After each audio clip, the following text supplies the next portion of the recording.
Drew. It is Thursday night. How are we doing today? Can I get the Rocky intro? Can I get the Rocky intro as my theme? Like, I want to be, like, if I find like the local high school, Folsom High School or Lincoln High School, it would be like, now introducing. Can we go full blown? Out of this corner, we have all the great podcasts have a really good intro. Right? That's why we haven't exploded yet. We need, But I'm going to lie about my weight. I'm going to be like 6'2", 215, not 6'2", 250. Oh, no, don't worry. I'll do the same thing. All right, perfect. All right, man. I saw the 2020 podcast. They were fatter in person. Yeah, some little kid's going to say that to us. I'm like, you know what? Shut the fuck up, Johnny. Yeah, Johnny. Go sit your ass down and watch WWE. This is grown man-ish. All right, man. So on our docket today, we have the remaining free agents is where we're going to start off on. We also are going to be talking about trades. Trades are being given away like the NFL's Oprah. You get a trade. You get a trade. Everybody gets a trade. And we're also going to talk about Aaron Donald's retirement, looking back at the Deshaun Watson trade, mock draft 3.0, and getting back into the NBA content finally after a very long break. We're jumping right back into it. So, top of the list, the top 10 remaining free agents and their landing spots is where we're going to start it off today. So, no particular order with this one. I'm not going to be like, okay, this is my 10, then this is my 9. No particular order. These are just my 10 remaining free agents as of Thursday, 8 p.m. Starting off, we have safety Justin Simmons. Where do you have Justin Simmons landing? Where is his best fit? San Francisco. Is that it for every single one? No, I mean there's a couple that of course I fit to us. We're in the market for a safety. That's a fact.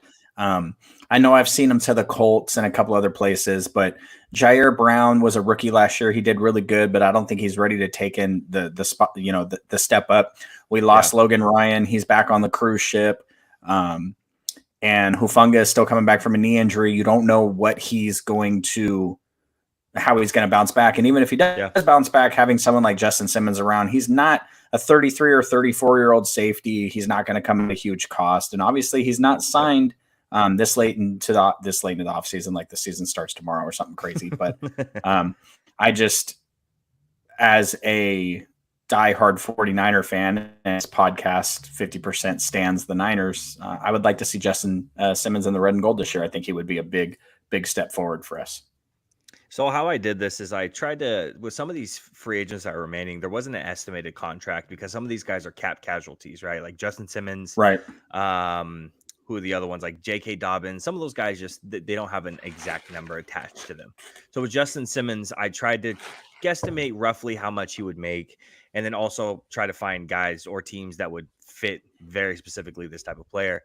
And I found that the Dolphins is my final landing spot for Justin Simmons. Safety is Deshaun Elliott. He went to the Steelers. Brandon Jones went to the Broncos. So doing this would give him a little swap. They're both gone.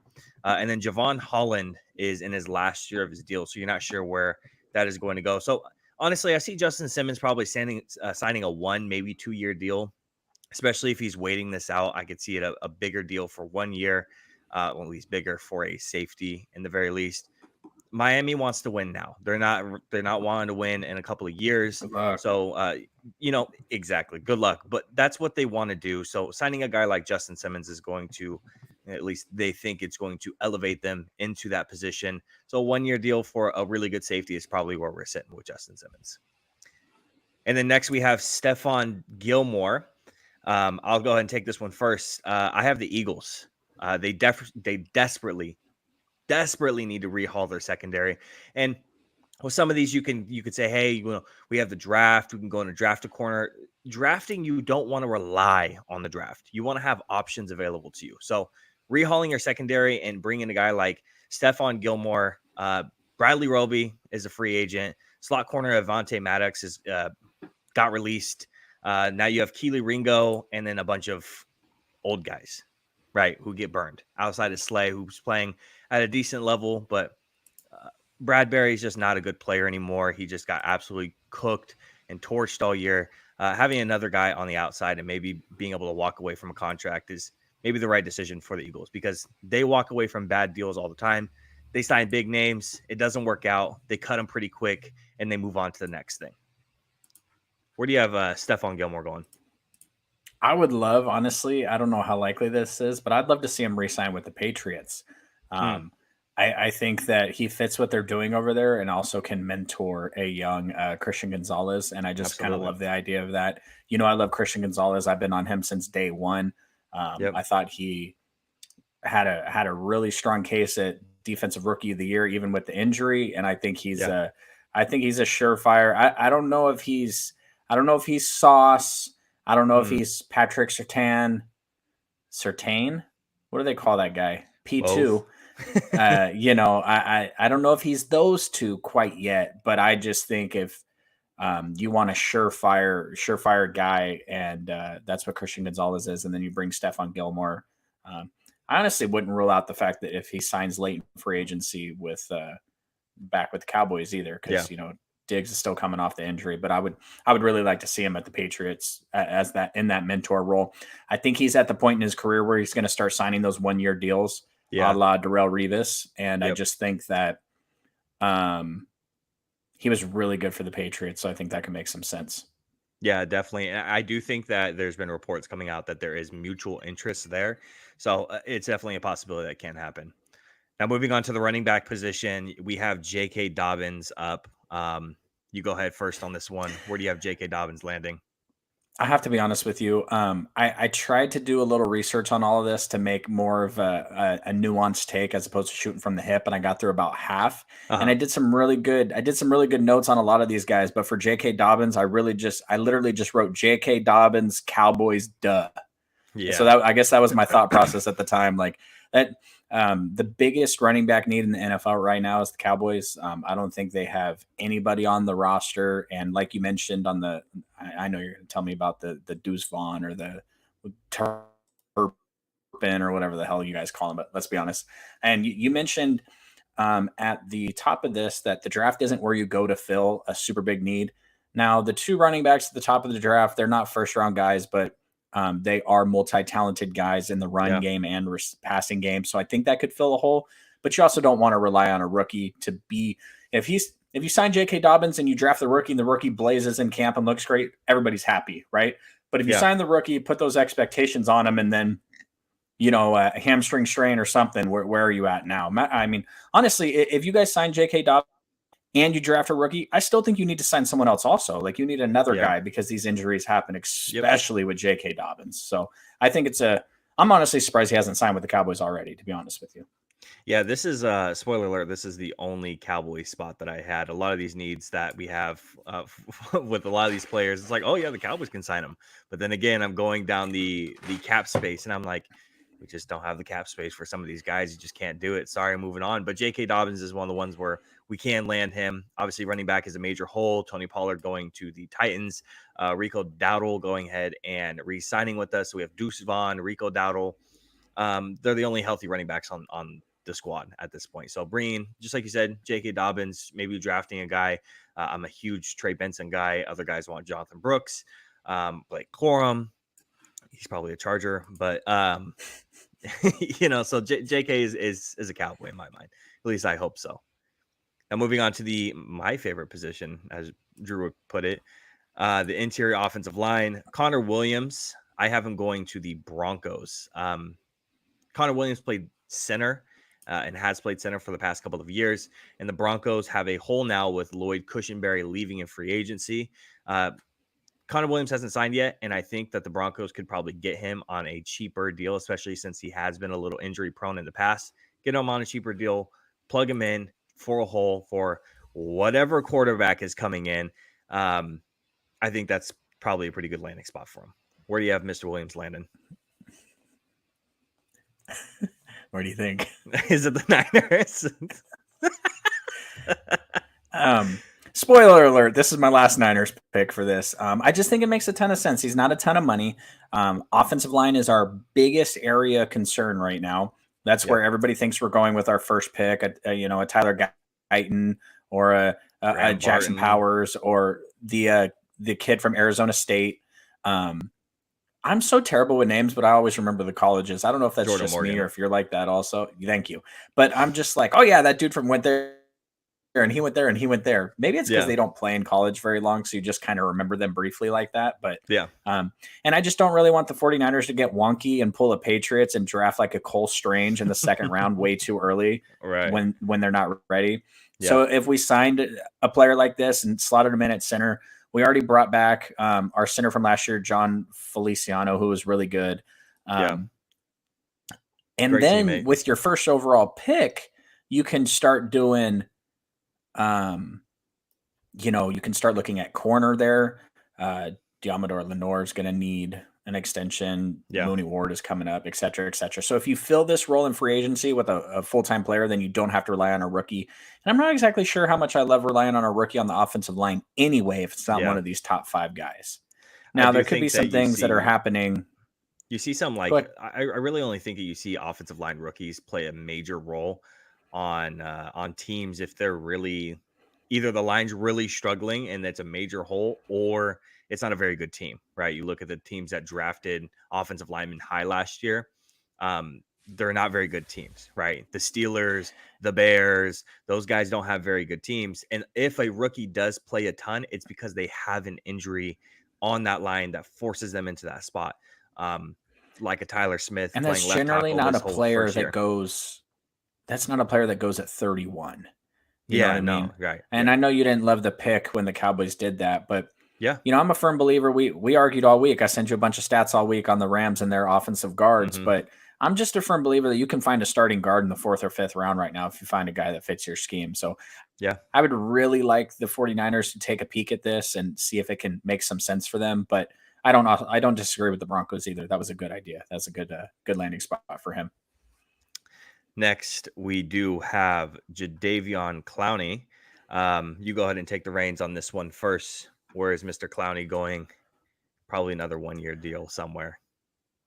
Yeah, Jadeveon Clowney is a guy who has basically decided that he doesn't want to do training camp. So I don't expect him to sign anywhere for quite a while. And I think, to be honest with you, it's going to be whatever team has the big edge rusher injury when he's ready to sign. For right now, I'm just going to call it the Dolphins because Jalen is coming off an injury. He's not going to be ready for the start of the season. It doesn't sound like, and they have a hole there. I wouldn't rule out coming back to the Ravens. Yeah. But I also think that there's going to be a team who, suffers a injury at his position first week of training camp, second week of training camp, OTAs, whether it be an ACL or an Achilles or something like that. And then that's when he signs. So for right now, I think good fits are the Dolphins or him going back to the Ravens. But I also feel like the team that he might fit best on may not be known right now because they're still healthy at this moment. Yeah. I have the Seattle Seahawks. Last year's defense struggled a lot, especially with their edge rusher position. Hasn't he been a Seahawk? Yeah, he has. It's a defense. Yeah, so familiarity. Yeah, it's a defense that was pushed around quite a bit. Also, Mike McDonald from the Ravens went over to the Seahawks, so you have some familiarity there too as well. So Leonard Williams is back on a 3-year deal.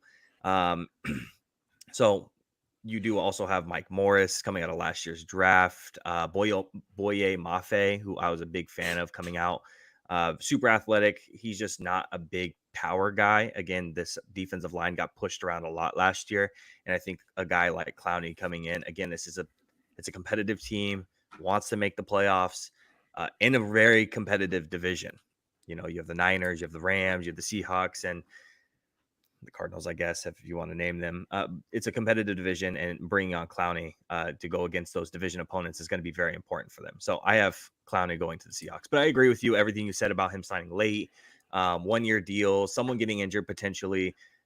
I do think it's going to be a late time signing. I don't think we're going to see this anytime soon. And then next, I have Xavier Howard, cornerback. You did mention the Niners do need corner, and this is my one Niners landing spot. Secondary is pretty glaring need for you guys outside of the offensive line stuff. it's been a pretty big weakness. I mean, you have to decide, just like you always like to say, Logan Ryan off of a cruise ship to play your nickel. You have That's a fact, bro. you have Ward, Isaiah Oliver got signed with the Jets, Lenore and Ambry Thomas. Where are they at right now?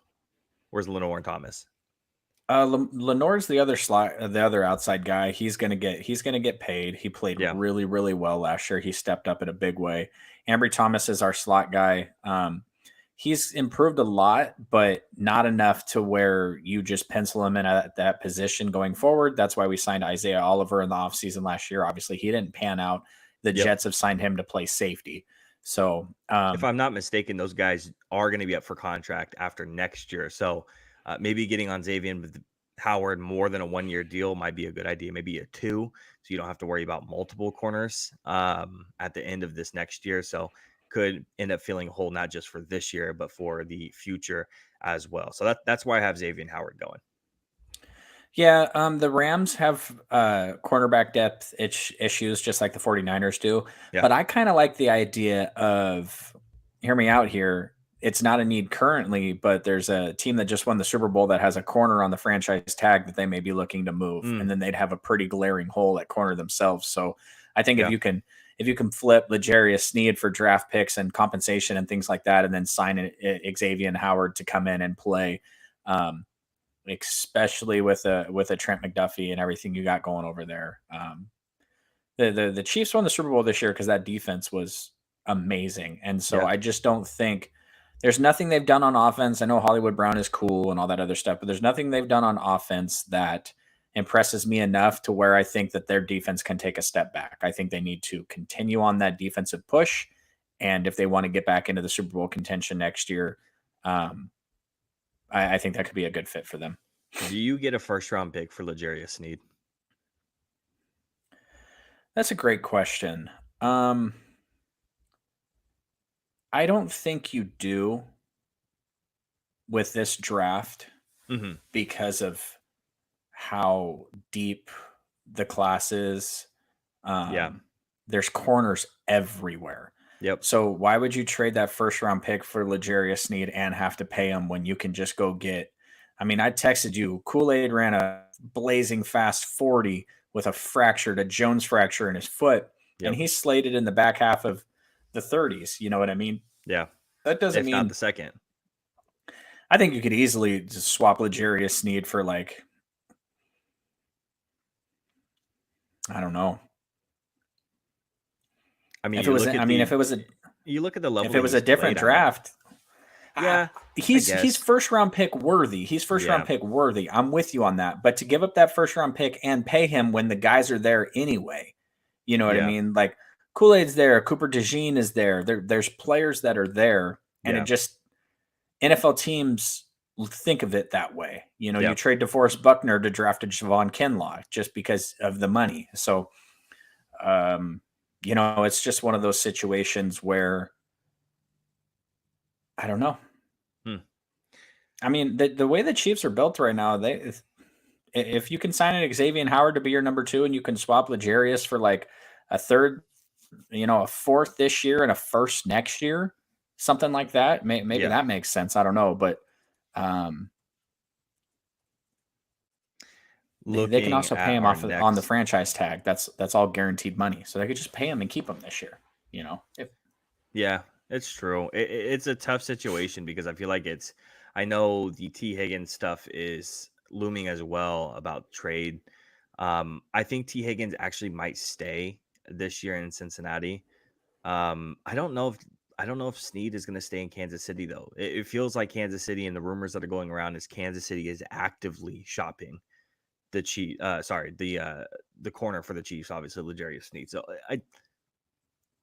I think he will get moved. I'm just not sure on the landing spot for that. But moving on to our next landing spots, we have an offensive guard here, Dalton Risner. I reused one team, and it's a team I just mentioned not that long ago. Not the Niners, but their division rival, the Seahawks. On the offensive line, Seattle got wrecked with injuries. Their entire offensive line, Damian Lewis, Phil Haynes, Evan Brown hitting free agency, right? They already hit free agency. Damian Lewis is gone. Signing with the Panthers. Evan Brown is with the Cardinals. Haynes can be re-signed, but he is not there quite yet. And Dalton Reisner is a better player than Phil Haynes. So I think this is a good landing spot for Reisner. Seattle has the money to pay this type of guard at this type of level. I think this is something that might get waited on a little bit longer. Maybe even after the draft, if Seattle can't fill that hole with a Jackson Powers Johnson, because Jackson Powers Johnson doesn't only play center, he plays guard as well. I feel like that gets slipped behind, between the cracks a little bit. But if they can't fill it in the draft, I think you can go after a guy like this, kind of in that next wave of free agency that seems to happen right after the draft season. Where do you have Reisner going? I kind of slotted him in at the Jadeveon Clowney type of somebody gets injured, he gets signed type of thing. Yeah. The dude has played so many games. He's only missed a couple with injury. Yeah. He, he's not a PFF star by any means, but he's 28. I think he was on a 1 year, like $3 million deal last year. Yeah. Reisner is the exact type of player that makes me scratch my head when you hand the $50 million to the guard. I just wonder, like, how much better is that guy than this guy when you can get this guy? Like, you can give Reisner a 3-year deal, and he's not spectacular by any means. But if you told me that you're going to give this guy 3 years, $14 million, and he's going to start 85% of your games for the next 3 years, what else can you ask for a guard? You know, and the Vikings have ran 2 different offenses. Oh, he was only there for 1 year. Where was he at before? The Broncos? Yes, Reisner was with the Broncos. I mean, they ran the wide zone stuff last year. The Vikings did. So he's and the Broncos were a power running team before that. Yep. So he's played in both type of offenses. Like it's obviously that he can succeed in both ways. I just this seems like this is going to be like a steal, I think, when it finally shakes out, because he's clearly not getting starting guard money. I know that's what he wants. He put on social media the other day, he was like, by the way, I've played 70 games and only missed 3 and this and that and the other. And he obviously wants starting guard money. Clearly the Vikings didn't offer it to him. But I mean, this is just not to skirt the question, not give you a team without saying the Niners again, but it's just one of those things where he's one of those players, man. He's gonna fill a role, and he's gonna be a good fit wherever he lands. Yeah, for sure. Now, Tyler Boyd, I'm a little excited about this one. I want to see where do you have Tyler Boyd going? Tyler Boyd / Odell Beckham Jr. / Hunter Renfrow / Mike Thomas / any other available wide receiver should all sign in LA with the Chargers. Okay. That's what they need. They got no wide receivers. Don't miss me with this Quentin Johnson bullshit. Actually, that's a lie. I want Hunter Renfrow to sign with the Cowboys. I think if he got healthy, that could take him over the top. Yeah. So, but besides that, Tyler Boyd, I think, would be Tyler Boyd / Odell Beckham Jr. is the Chargers to me. Yeah. It's a good landing spot. I went on the other side. I went to the NFC, and man, I'm staying in that NFC West for quite a long time, lingering in there. But we're going to stay in there, and we're going to go with the Cardinals. I think the Cardinals should sign Tyler Boyd. You look at Kyler Murray when he came back from injury. Your QB 11 for points per game, 10th in expected points per game after returning from your torn ACL.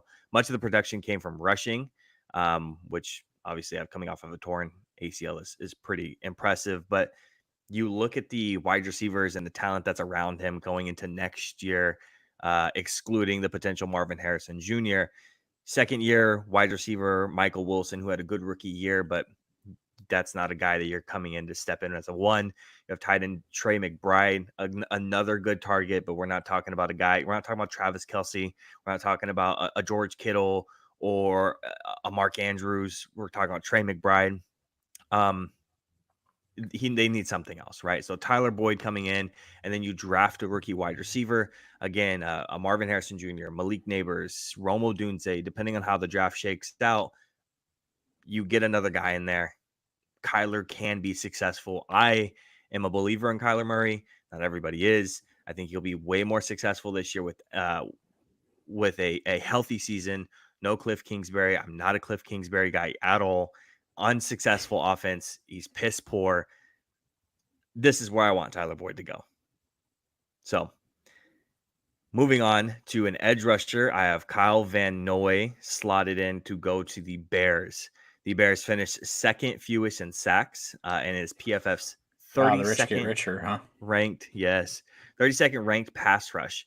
Yes, you traded for Montez Sweat before the trade deadline, and he played fantastic, but you need more guys going after the quarterback.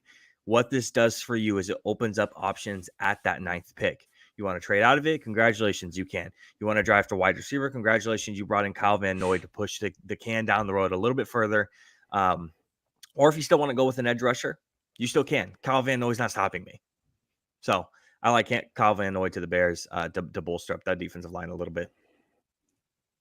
Yeah, I think Kyle Van Noy should be a Carolina Panther. Okay. I think it would be hard pressed for him to want to go play there, but you figure with the anybody doesn't want to play there.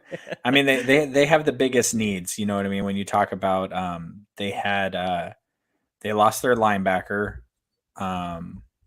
Frankie Lavu, and then obviously Brian Burns. So they got a big hole there, and they just need excellent, solid players that come in and fill their role.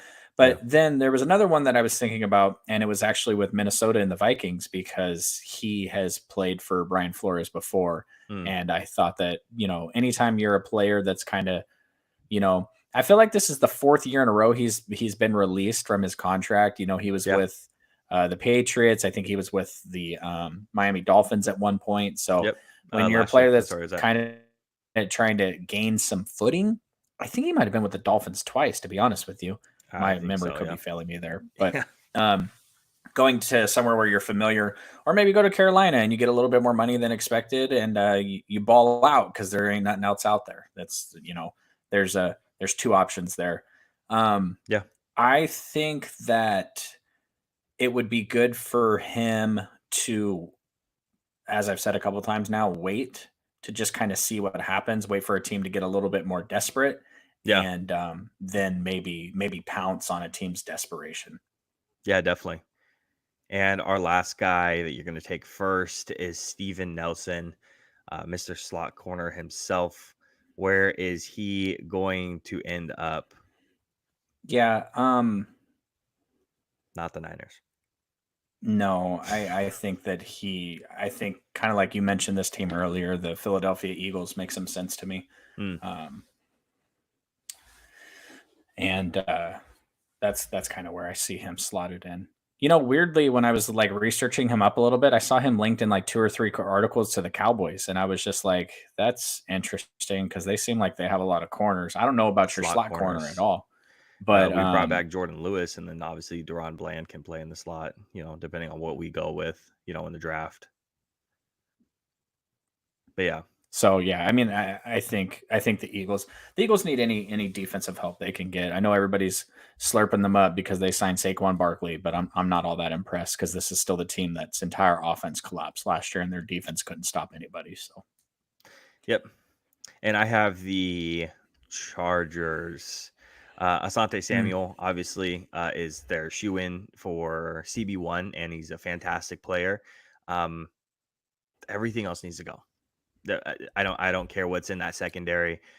Steven Nelson is not going to be stopped, or should not be stopped from signing there. You can't trot out who they have. Jasir Taylor, horrible slot corner. You can't trot out Deanne Leonard, 7th round pick as a starter. You can't do that. The guys who are unproven or have played and they're not good.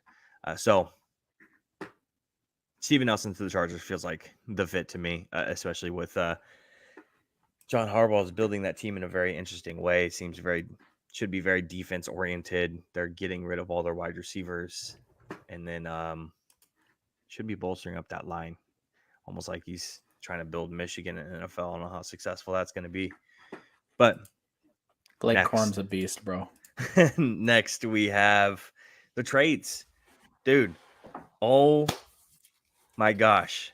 So after you and I were getting off, you literally specifically said on the podcast that, oh yeah, when something else happens in the next hour, 2 hours, we're going to be angry. We're not going to cover it for a week. Literally the next day, all this happens. Keenan Allen, Kenny Pickett, Justin Fields gone, like all within 2 days. All this stuff ends up happening. And I'm going to blame it on you because, you said that all this stuff was going to end up happening, and it did. So Keenan Allen to the Bears is where we're going to go ahead and start. Except you're welcome. I love the fit. I mean, come on. You're Keenan Allen for Caleb Williams. Let's go. Dude. Suck it, Bears fans. I told you. Suck it. Suck it. I'm doing the DX chop right now. Suck it. Listen, y'all, just so you know, Justin Fields went for less than Trey Lance did. The Cowboys believe more in the potential of Trey Lance than any NFL team did in Justin Fields. Do you see? Hold on. Matter of fact, breaking news for the podcast. Justin Fields is here live in the 2020 studios. I got him right here, boys. Justin Fields. This is Justin Fields right here, guys. That's Justin Fields live in the 2020 podcast studios. I'm glad he can make it. Clip that, put it on YouTube, put it on TikTok. Come see me, Bears fans. I hope all of you guys are headed down to get your Caleb Williams jerseys right now, because he's now inviting you back to relevancy for the first time in many, many years. Yeah, so this is exactly what it is, right? You could say, oh, it's Keenan Allen, Keenan Allen, we're getting Keenan Allen for whoever new quarterback, it's Caleb Williams, right? Allen, he's 31. He's entering the final season of a 4-year contract. He was asked to take a pay cut, and he basically said, no. See my numbers? Numbers? I've had my best numbers, right? Yeah, right. 108 passes. It's pretty gangster, by the way. 1,243 yards. It's the 6th time he's gone over 1,000 yards. Oh, and by the way, he missed 4 games. So and by the way, it was some backup quarterback no one's ever heard of before. Not Justin Herbert. Easton frickin' Stick, Madden legend. Okay. Madden legend. We're the only ones who can reference Easton Stick. Oh, man. So him and Ben DiNucci, man. Keenan Allen to the Bears is a great, great fit. I want to talk a little bit more about this when we get around to the mock draft, because when it comes to that 9th pick, if there is a wide receiver there, I do want to have a little bit further conversation about the Keenan Allen stuff. But Keenan Allen to the Bears for a 4th round pick is a steal, it feels like. And yes, he's older, but Keenan Allen, DJ Moore, maybe another wide receiver, DeAndre Swift, a better offensive line than last year. You're surrounding a rookie quarterback with the talent it needs. That's for sure. And just to be clear, I love it for the Chargers also. I don't think it was a shoo-in that they could have gotten better than a 4th. He's 31. He's had injury concerns his entire career, and he makes a lot of money. So I think getting a 4th for him is great fit for a player that, frankly, clearly wasn't moving the needle for them in the previous years. He's a great wide receiver. Don't get me wrong. I'm a Keenan Allen fan. But keeping him around this year wasn't changing anything for you. So. Yep. Moving on to a guy that doesn't move the needle for anybody, Kenny Pickett to the Eagles. Drew, real quick, I want to fire off numbers at you because going through some of my research, as you know, I uncover some stuff that's absolutely bonkers, and we know the Kenny Pickett stuff is bad, but sometimes it needs to be put into perspective. Okay. Over his couple of years of starting, he has 4,474 yards, 13 touchdowns, and 13 interceptions. That's some quarterbacks' full seasons with more touchdowns and less interceptions. 315 quarterbacks have over 500 pass attempts since the merger. Only one has thrown a touchdown on fewer than 2% of their total passes.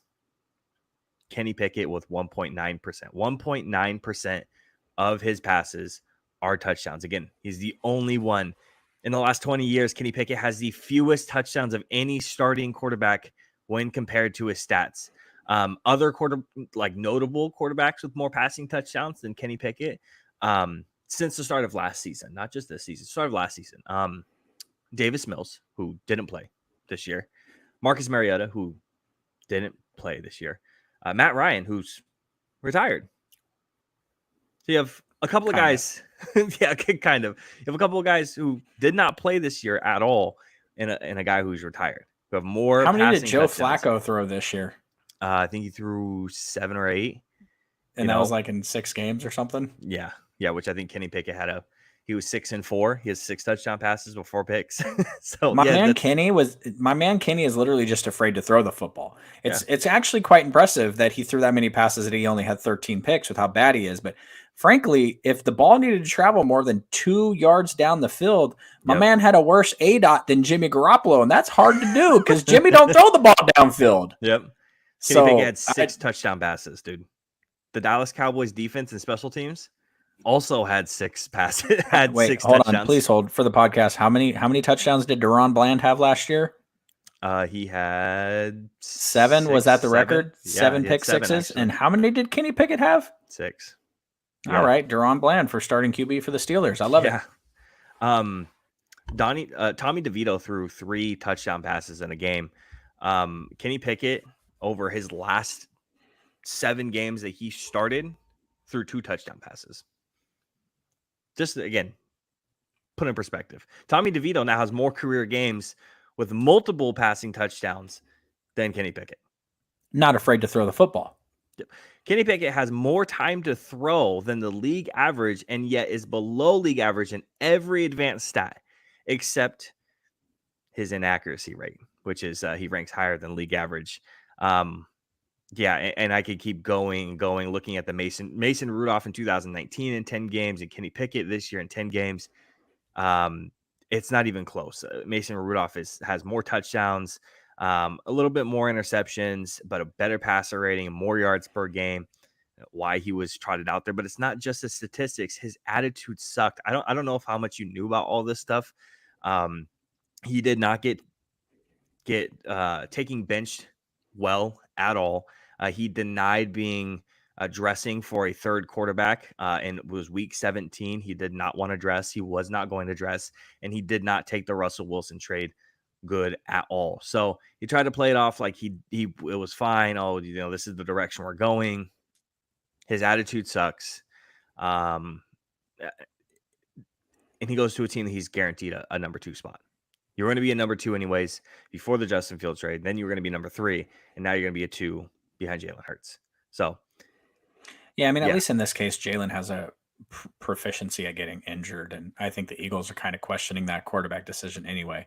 Yeah. And just so you know, Steelers fans who are celebrating, your guys' QB room didn't get any better. So don't come out here celebrating, marching down the field. You got the only quarterback in the NFL that's just as bad as Kenny Pickett as an in-pocket passer, and you got the corpse of Russell Wilson. So, And I've been a 49er fan a long time. I hate Russell Wilson. I'm preying on his downfall. I love watching him with the Broncos. That made me happy. That dude put more heartbreak into my heart than anything.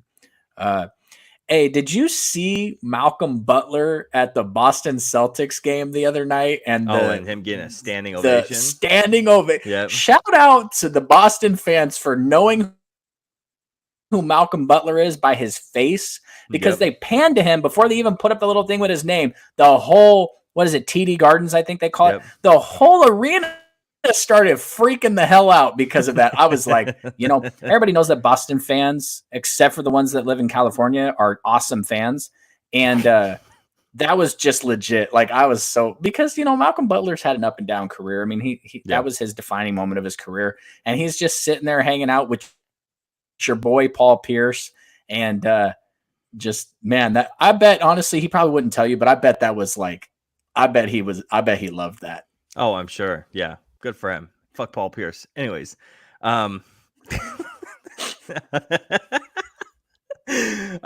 Justin Fields traded, already mentioned, but going to the Steelers. This is inevitable, right? Fuck off, every motherfucker in my comment section. You don't know what Chicago wants. Bitch, I know apparently more Chicago. Dude, this had to be done. Right. It is impossible to have Justin Fields and a new quarterback in the locker room at the same time in Chicago. And now Jalen Johnson's already coming out. I don't know if you saw this, his quote being like, hey, we don't don't bring any of that Hollywood stuff here. Like, you got to prove it and you got to get respect to the. I don't mind the quote if you could have probably left out some of the don't bring the Hollywood stuff over here. Not sure what it's referencing in that instance. So there is maybe already a little bit of maybe sting because the Justin Fields was loved so much in that locker room, but he's just not good enough. He's just not good enough. Okay. At the end of the day. Okay. That's all Listen, it is.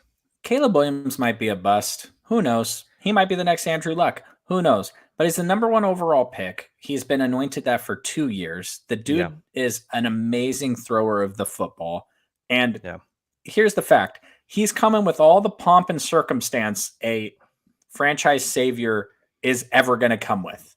Like, there's been as much hype of this guy, more than Trevor Lawrence, more than Joe Burrow, more than Kyler Murray. This is Andrew level hype, Andrew Luck level hype.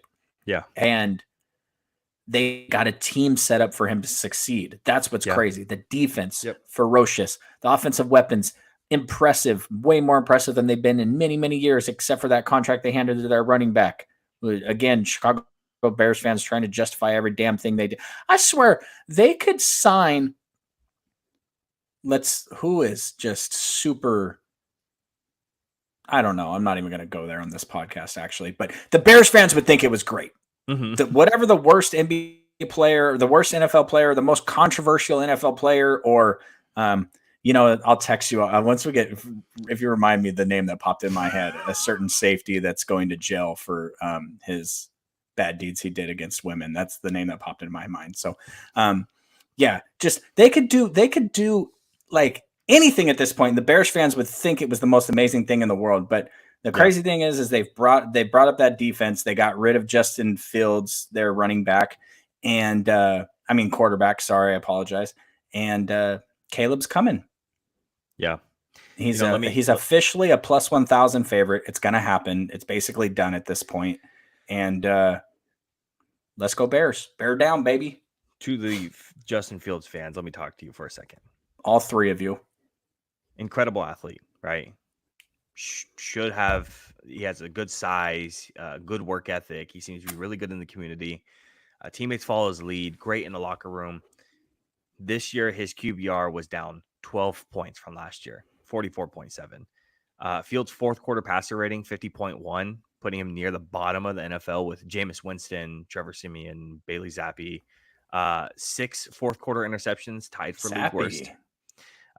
Fields threw 170 yards against the league's worst defense, statistical defense, the Arizona Cardinals. And he only threw 35 yards after halftime, 35 yards. 38-year-old Joe Flacco threw 212 yards against the Bears in the fourth quarter alone with backup offensive linemen. So, just to put it in a little bit of context. So if you're going, oh, well, he's not just a passer. That's fine. He's a rusher too. 2,731 total yards from scrimmage, 18 touchdowns, 9 picks. Who's comparable to that? It's not Lamar Jackson. You can stop right there. It's not Lamar. He's not Lamar. Another guy who had similar scrimmage yards, 3,028 scrimmage yards, 17 touchdowns, 9 interceptions. Any guesses who that is? He's a journeyman. Just went to a new team.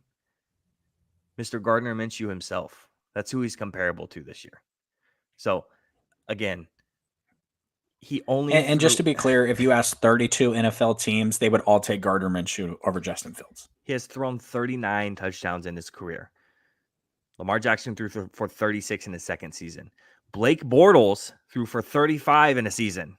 The Bortlenator? Wow. That's a great reference. Bortles. Hey, he went to an AFC championship game, bro. Blake Bortles was almost Nick Foles' legend, bro. Bortles almost did it. Yep.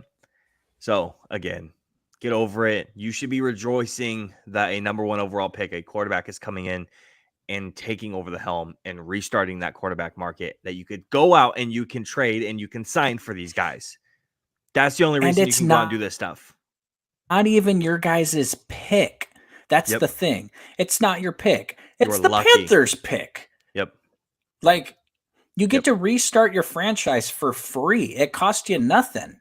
It literally cost you. It cost you not having to take Bryce Young, realistically. Yeah. So, honestly, here's the thing.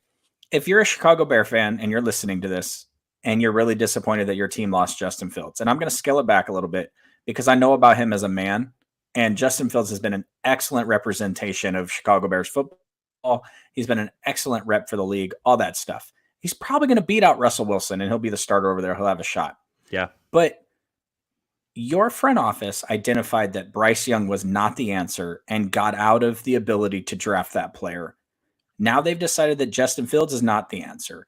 They've stacked up your defense. They traded for the better player from Washington. They didn't get Chase Young.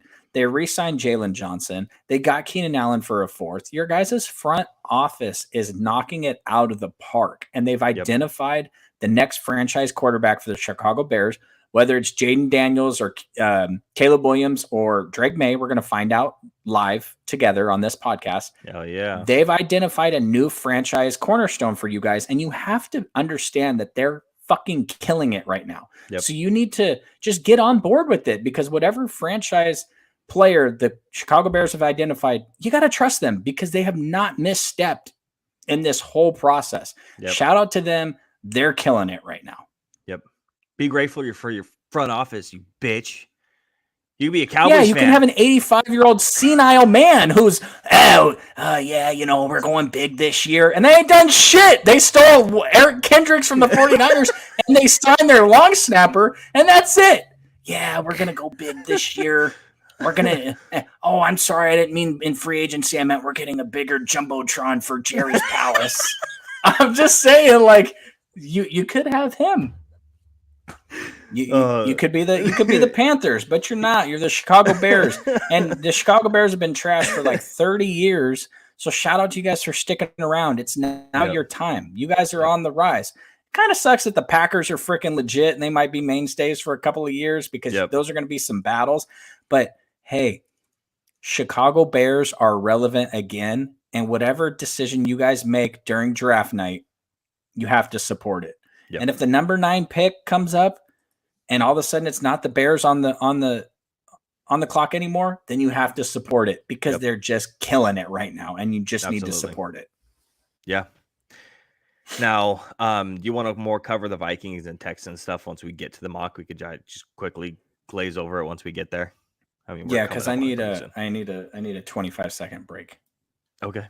Go ahead. All right, I'll be right back. I can entertain the people. Hyped out a lot of Justin Fields energy, and I need to go get a glass of water. While Drew goes and he gets his water, I'm going to go ahead and start us off on Aaron Donald. He announced his retirement.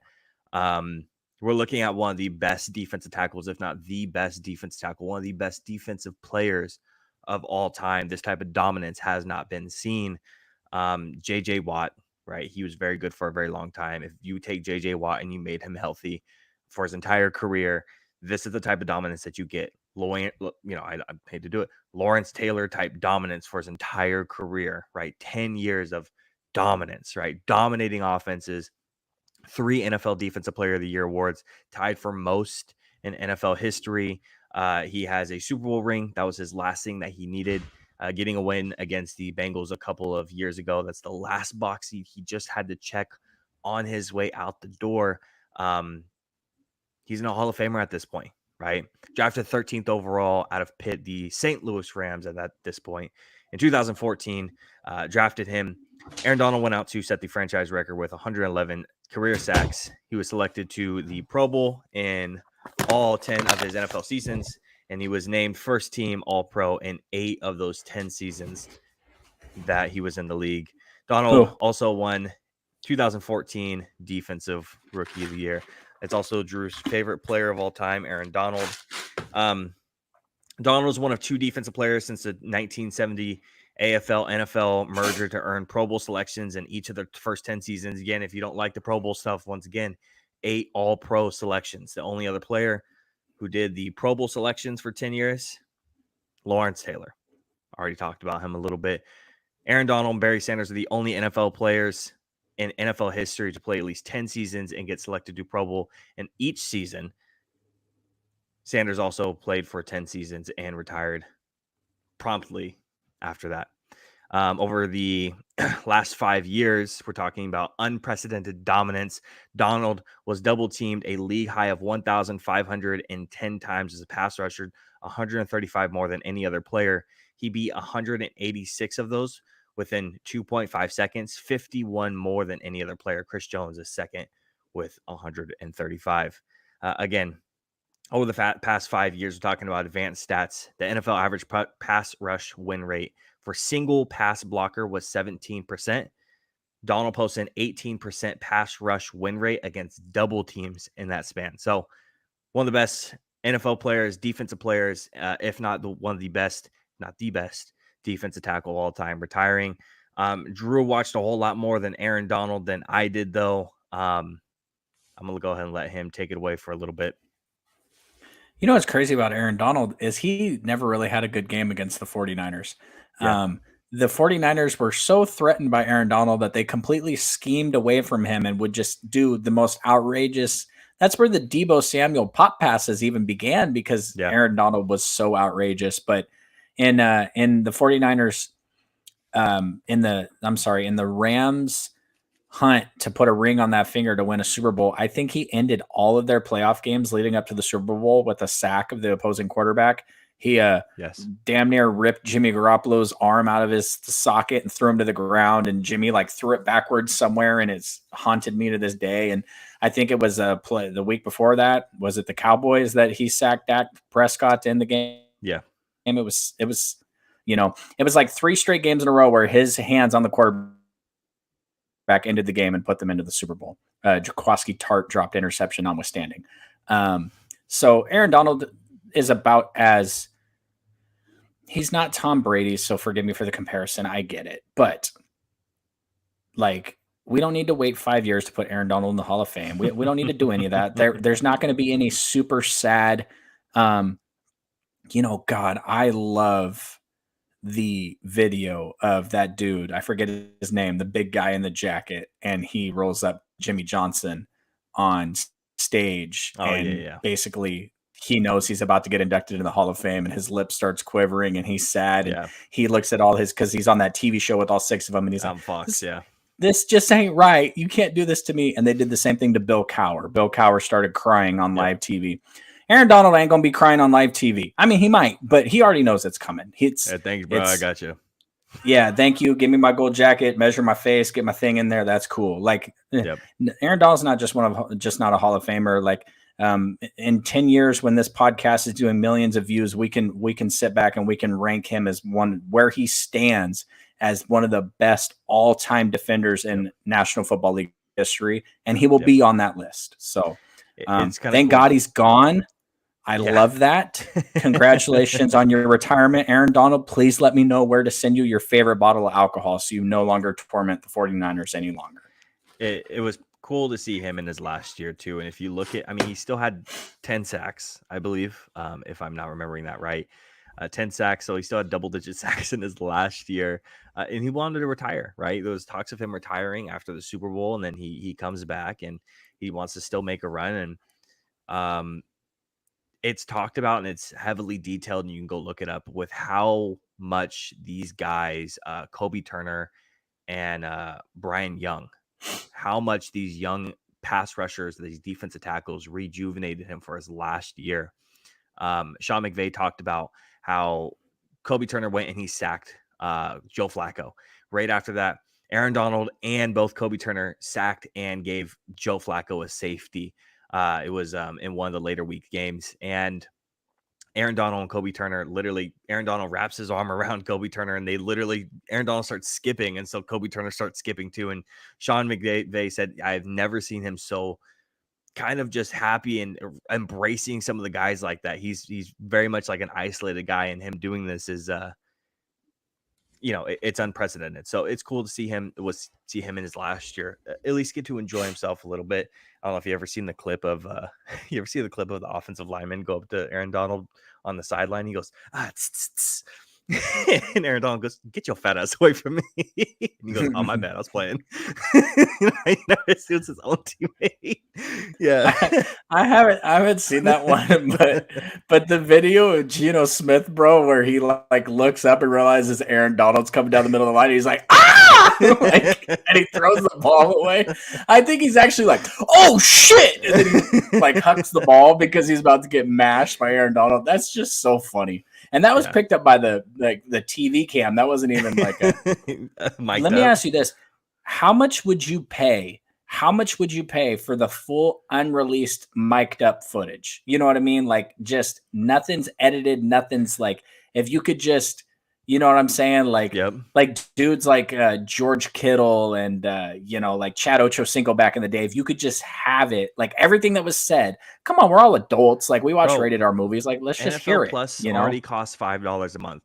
Let's bump it up a little bit and put the full unedited versions of them, and let's call it a day. Everyone's going to hop on it. You're going to make lots of money. Just put it on there. Let's call it a day. Let's do that. I think the NFL players would be like, you know what? No, we'll go back to 2-a-days. You can have 2-a-days. You can have all this shit back, but you're not unreleased. You imagine the shit some of those people say. Oh, yeah. No. All right, man. I mean, if you can mic up a defensive coordinator in a meeting, we're going to effing kill those guys. We're going to rip their throats out and we're going to shit down their necks. You know what I mean? Like some of the crazy shit that they probably say that. And then, Mommy, why is Daddy doing that on TV? It would just be terrible. It probably wouldn't be good for anybody, but I still would pay for it because, why not? Looking back at our last segment, let's take a look back at the, we're talking about one of the worst trades in NFL history with the Deshaun Watson trading to the Cleveland Browns. So just a couple of things to put into context real quick. Deshaun Watson has missed a total of 22 of 34 games. So he's played 12 games. 12 games. That's it out of 34. The Browns paid Watson $230 million in fully guaranteed money, and Watson carries a $63.977 million cap hit over the next 3 years. Cleveland can't even move out of that deal until 2027, as the Browns would have to pay $136.9 million in cap penalty in 2024, or $73 million in cap penalty in 2025 by releasing him. So he's stuck. They are stuck with him at this point. Looking back at the actual what the trade package was, it was Deshaun Watson.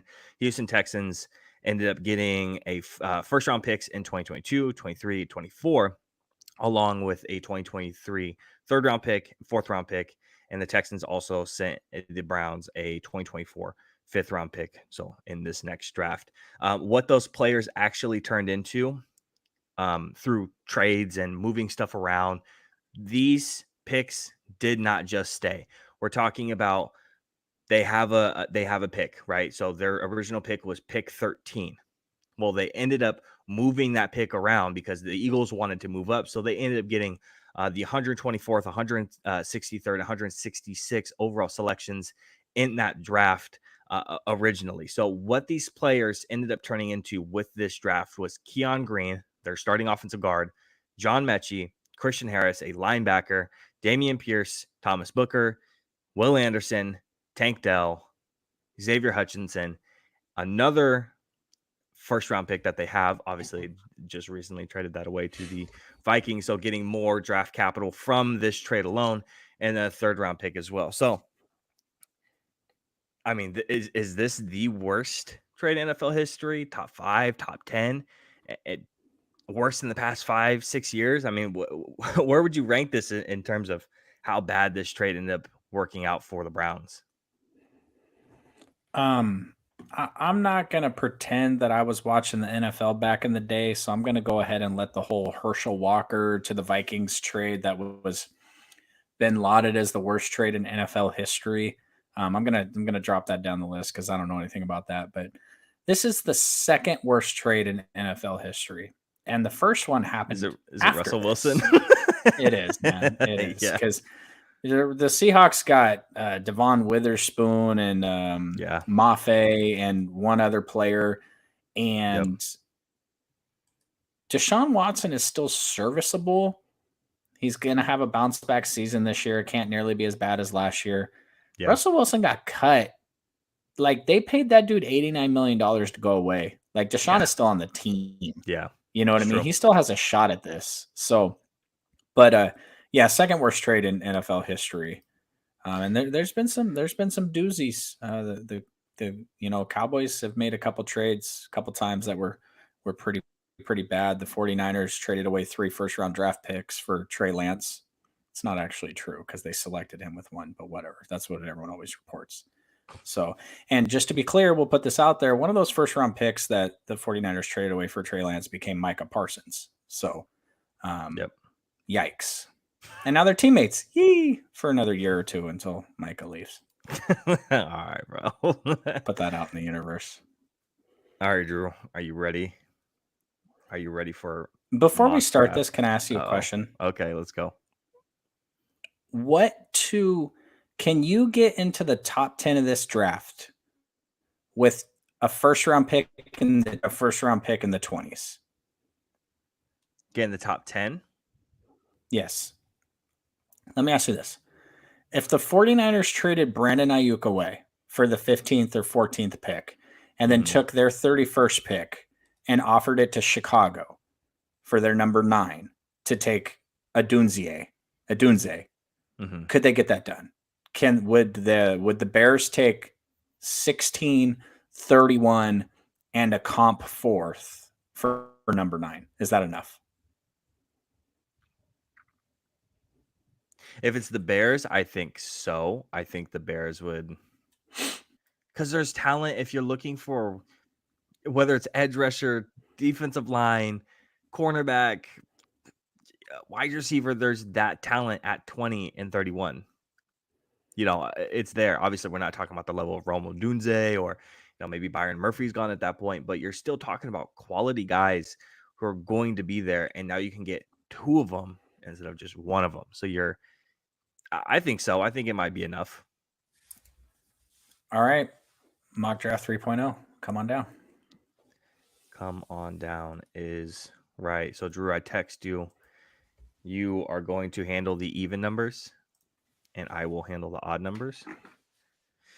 So how I want this to end up happening is, yes, we are going to do trades. Drew, if there is a trade that you want to call for, whether you want the 3rd pick, the 5th, the 7th, the 9th, the 11th, if you want one of those picks and you want to move up, tell me before I start to make a selection. I will do the same thing to you. If you want to trade out of your position, one of your picks, let me know. I might have a proposition.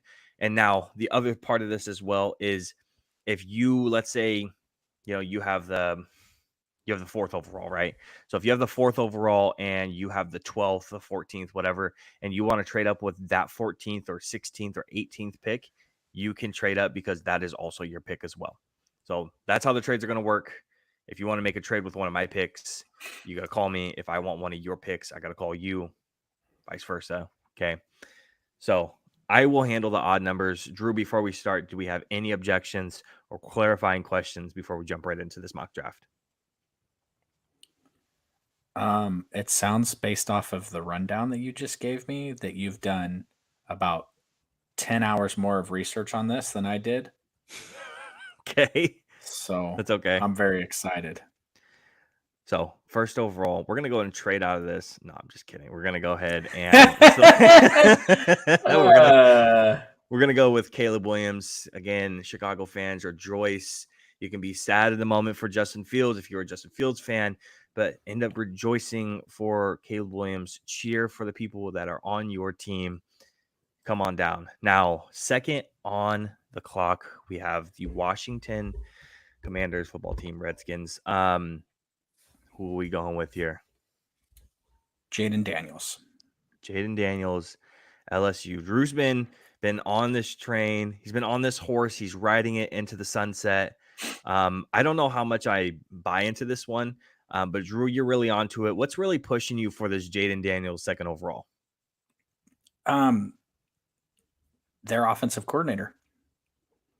That's what it is, and I know you hate him. I I do. and all the research and all the noise and everything I've heard. I I believe in this so much. I have money on this. I've bet Mm. on this. I have the 3rd overall pick. The Patriots are only going to select a quarterback if they are in love with them.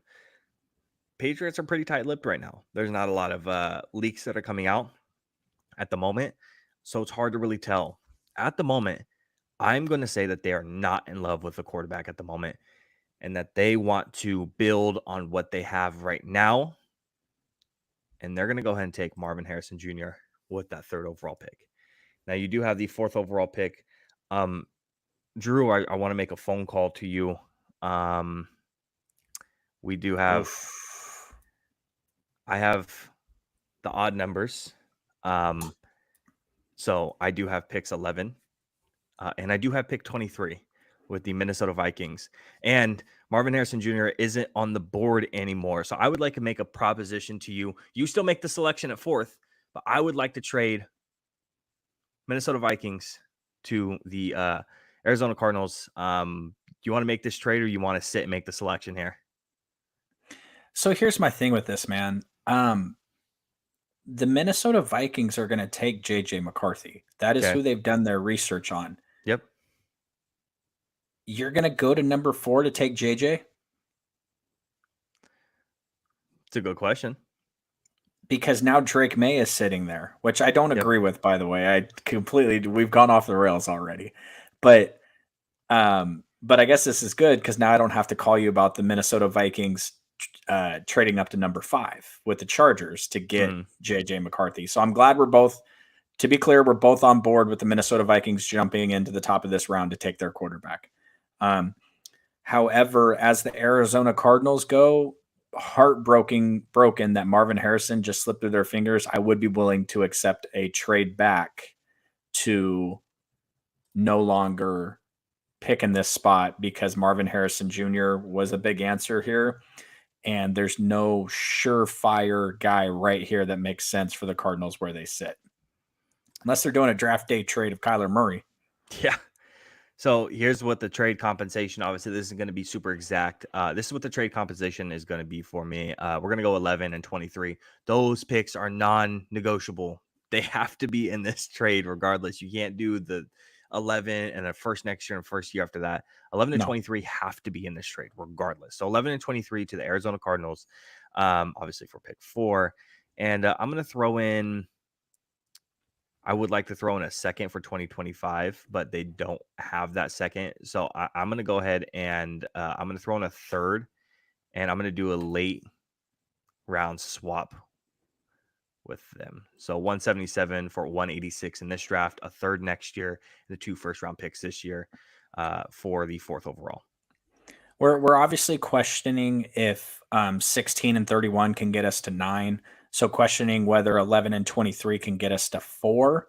I honestly don't think it does. I think to make this trade, you're looking at 11, 23 and their 2025 one, but we'll see.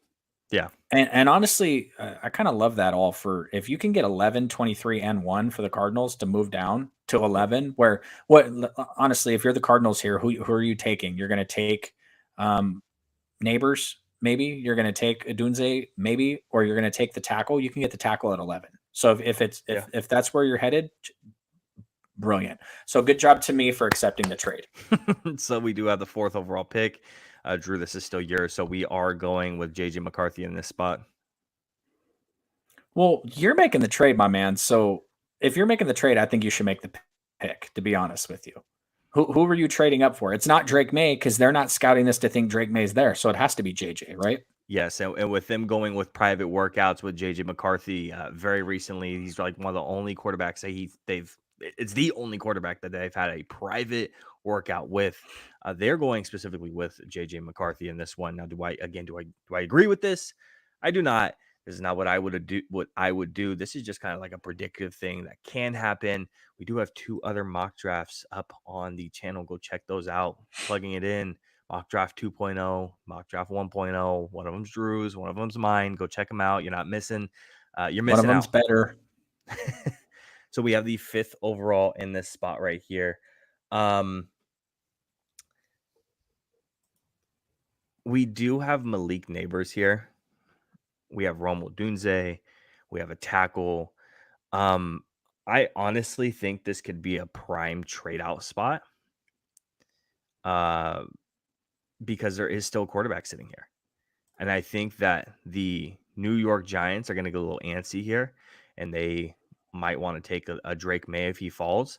So I think there might be a team that might want to move up. And if we're talking about a team that might want to move up, there's really only one. Oh, you want me to pick up the phone and dial, huh? At number 12, you want the Denver Broncos to call and see if they want to pick. Yes. Okay. Broncos are on the phone. Bring, bring, bring, bring. Absolutely correct. I don't think this breaks down this way. I think the Patriots are 100% taking quarterback. But if it does, and the Broncos are going to be trying to do what they can do to leapfrog the Minnesota Vikings, I just hope for these teams' sake that they've done their due diligence on all these quarterbacks, because that's the thing with the Vikings is you're sitting there, you now have this ability to trade up, but Drake May sitting there. Don't freak the hell out. You did your draft work. You know who you want. Yeah. Take who you want. So the Broncos get on the phone with the Los Angeles Chargers, and they offer. I have the 12th. I have a first round next year, and we can go hypothetical with a year after that as well, because they are moving up quite a few spots. But I am looking to maybe go in a different direction, because the Chargers do need a wide receiver. And I'm not sure how much Sean Payton really feels like. It doesn't feel like he's a huge fan of certain wide receiver that he has who's very young on his team. Oh, don't say him. Don't say it. Marvin Mims. Oh, no. The 12th and Marvin Mims? Wow. I would do that in a fucking freaking instant if I was the Chargers, the 12th and Marvin Mims. You still get your tackle. Everybody thinks they're taking Joe Alt anyway. So you still get I have 2 first-round picks, Marvin Mims, and obviously the Broncos are moving. Oh, my God. Justin Herbert and Marvin Mims. So Marvin Mims goes from Russell Wilson to Justin Herbert? Oh my gosh, he's going to be a superstar X Factor next year. So looking at it, 5th overall, still an odd number, still my pick, and obviously we're not trading up for anything else but a quarterback. Drake May is where we're going. Just at the first 5 picks, man, we got a bunch of trades in here. We got some oddball things. Okay, it's unique, but at least you fixed it. Yeah, like this is probably what the top 5 is going to look like anyway. So we're good here. We're cool. All right. We have the Giants on the clock. What are we doing here? They're taking Malik Neighbors. Okay. That's been who's been mocked to them by everybody everywhere. Freaking 1,500 yards last year, 14 touchdowns. Yeah. Almost 100 receptions. Like, the dude's a beast. I'm going to be honest with everybody. I'm a bigger fan of Dunze, but I'm not an NFL draft scout. I'm just a podcaster. Let's go. Odunze, wide receiver 2 on the podcast, unanimous. I'm just saying. Let's go. I think there is a conversation for Odunze here. The interviews with the New York Giants at the Combine went very well. With Odunze, everything went out very positive. Both sides seem to love each other a lot. And I think Odunze gives a little bit of a different flavor to that wide receiver core that has Jalen Hyatt and Wan'Dale Robinson. So I think there's a conversation there. I also think there's a conversation for Odunze here at 7. But I'm still going to go ahead and I'm going to go Joe Alt. Odunze's right there. He's really, really close. You have the wide receivers on the roster. Calvin Ridley. I know DeAndre Hopkins is going to be up for contract, I believe, next year. You have the guys on the roster. Maybe Treylon Burks turns into a big slot guy. Maybe he can finally work out. Trading away A.J. Brown to draft A.J. Brown obviously makes a lot of sense. Drew's favorite move, obviously. But we're kicking the can down the road. We're making our left side except for when it's Treylon Burks. Now we do have the 8th pick on the board. I have a question. Okay. If this draft falls the way that I'm predicting it to draft currently, which is 1, 2, 3, 4, all quarterbacks. Okay. And the Chargers are sitting there at number 5 and they can take Marvin Harrison. or they can trade back to 12 and get Mims and the 12th pick. You get the tackle and Mims. Would you take the tackle and Mims, or would you take Marvin Harrison Jr.? No one's guaranteed. But is Mims guaranteed? You've seen him play, and I think there's promise there. I don't think he was played as much as he should have been. I think that you miss 100% of the shots that you don't take, and the more shots you take, the more chance you have it for hit. Trade back, take the first round picks, take Mims. So obviously you get a tackle, you get Mims, you get another first in the future. I think that's where I'd go. That's really close. It's hard. I think that might be where I go, though. That being said, I'm going to go chalk here. Everybody's mocking him here. Jacob disagrees. That's fine. Number 8, Dallas Turner, Atlanta Falcon. You know, it's the player that I disagree with. The position, not so much. I think that defensive line is in need of a lot of help with some aging guys on it, even like Grady Jarrett. He's starting to age a little bit. You do have a couple guys there, but they don't perform as much as you want to. Arnold Ebiketie hasn't turned into the guy that you want to. So I think that Dallas Turner is a good scheme fit as well, especially with the new head coach there, right? Big defensive guy. 9th overall. I don't think I want to trade out of this one. We're going to go ahead and stick. Now, do I want to stick and pick? Do I want to go wide receiver? We have Rome Odunze. Let me ask you this. Okay. Just because you're not going to trade. Okay. Do the Bears pick up the phone for the 31st overall pick in Brandon Ayuk here? And Brandon Ayuk? Yeah. No. There's probably some value to make it match, like a 4th or something from the Bears, but I think the fact that you have to pay Brandon Ayuk is going to diminish it a little bit, but you do have that luxury because you do have that luxury because you aren't paying a quarterback. So it's a little dicey, you know. At that point, you're pretty much telling Keenan Allen you're on a 1 year and that's it, you know, because you have DJ Moore locked up for a little while. You're pretty much telling Keenan Allen it's only you're gonna be on the team, which kind of feels like a waste a little bit. I wouldn't. Okay. So I mean, it only is even a question if Odunze is still on the board here or Neighbors is still on the board. I'm not trading up for anyone else, but yeah. So what are the Bears doing, my man? We're going with Rome Odunze. I just brought it up. Keenan Allen is last year of his deal. Rome Odunze is a technician. If you think about Laiatu Latu as an edge rusher and how he's a technician, Rome Odunze is a Laiatu Latu of wide receivers. Super technically sound, great feet, great route running. His long release is fantastic. Not a lot of wasted steps. Big fan of Odunze. We're a Odunze number 2, wide receiver 2 on this podcast, which I didn't know. We're gonna do obviously wide receiver rankings in the future. So this little sneak peek was fun. Man, you got the New York Jets here, dude. Yeah. So who's your offensive tackle number 2 here? Do you got Fuagwa? What do you say for me? Okay, so this is weird. So I've always said Fuaga, but it's actually Fuanga. That's apparently, okay. Fuaga. Yes. Okay. Yeah, it's Fuanga. Super or strange. Do you have what's his name? Fashanu. Yeah, Fashanu. Yeah. Thank you. Jesus. I think I'm taking Fashanu. Can I be honest? Just be right before you take this. Yeah, don't say don't say JC Latham or something. No, I don't have a tackle plan. I don't have a tackle.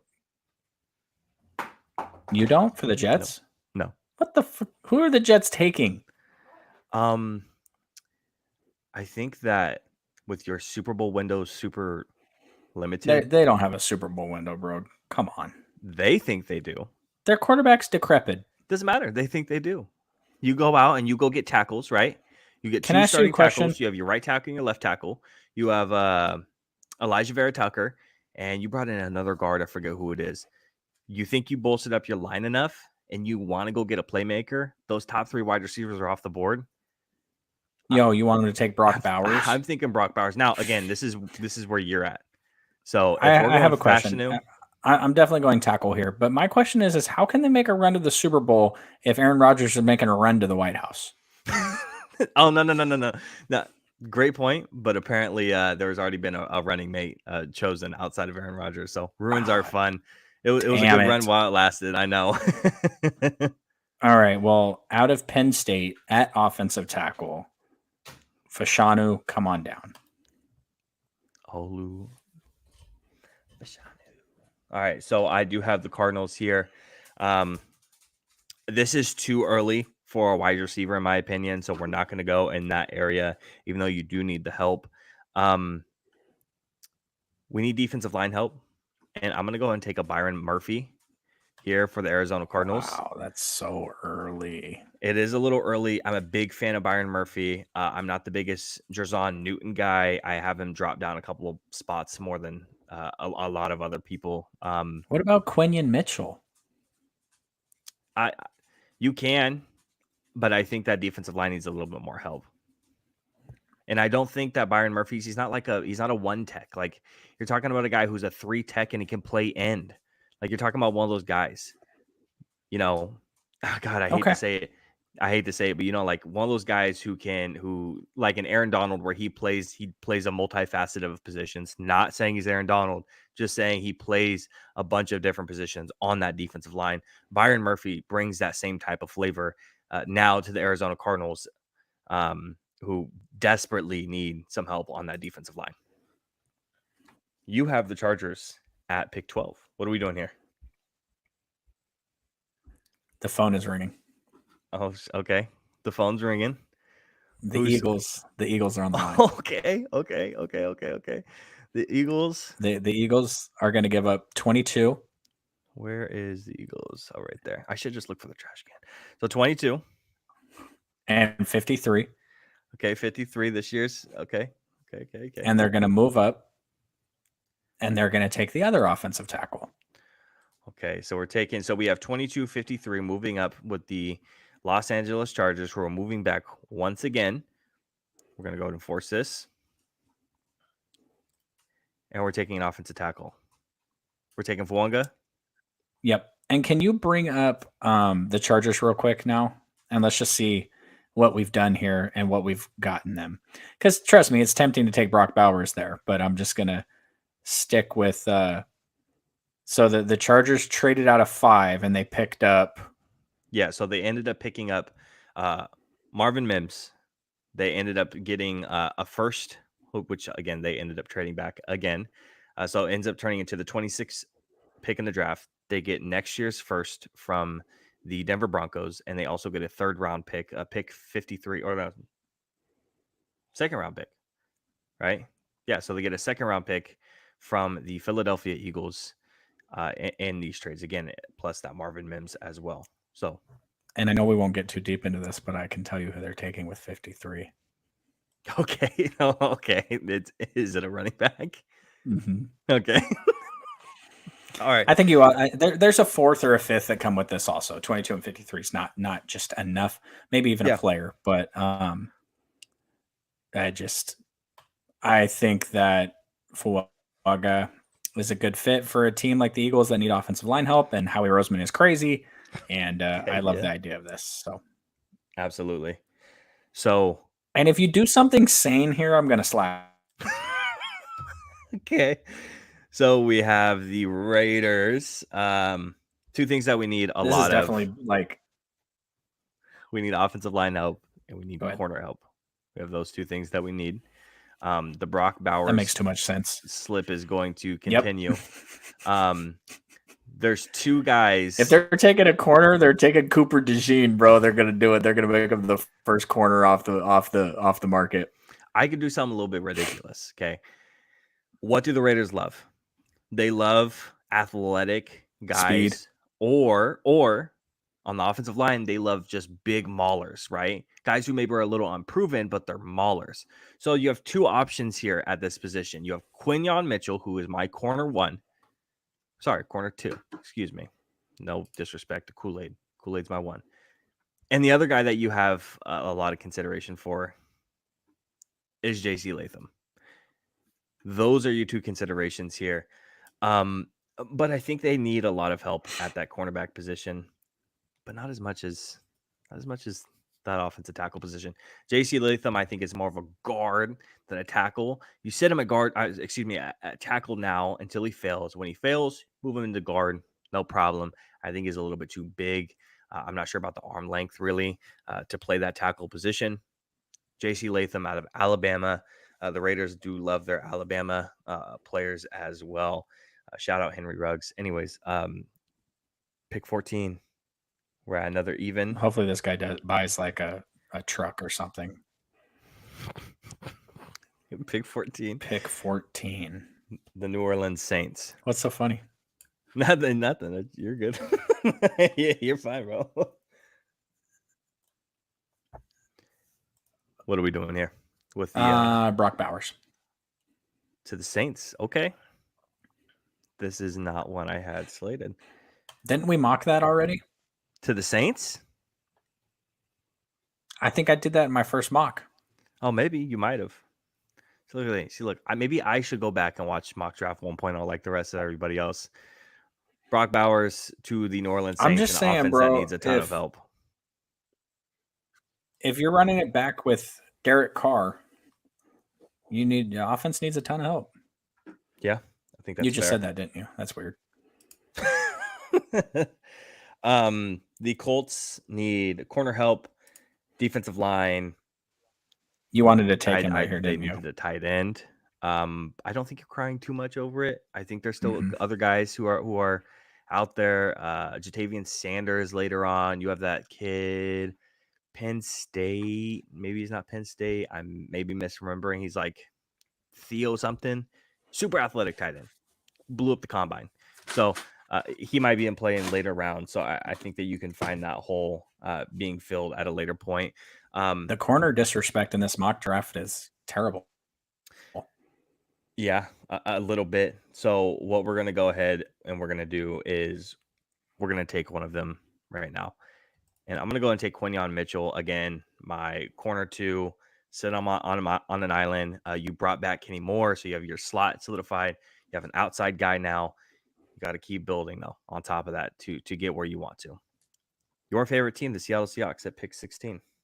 What are we doing here? My favorite team, the Seattle Seahawks, are going to go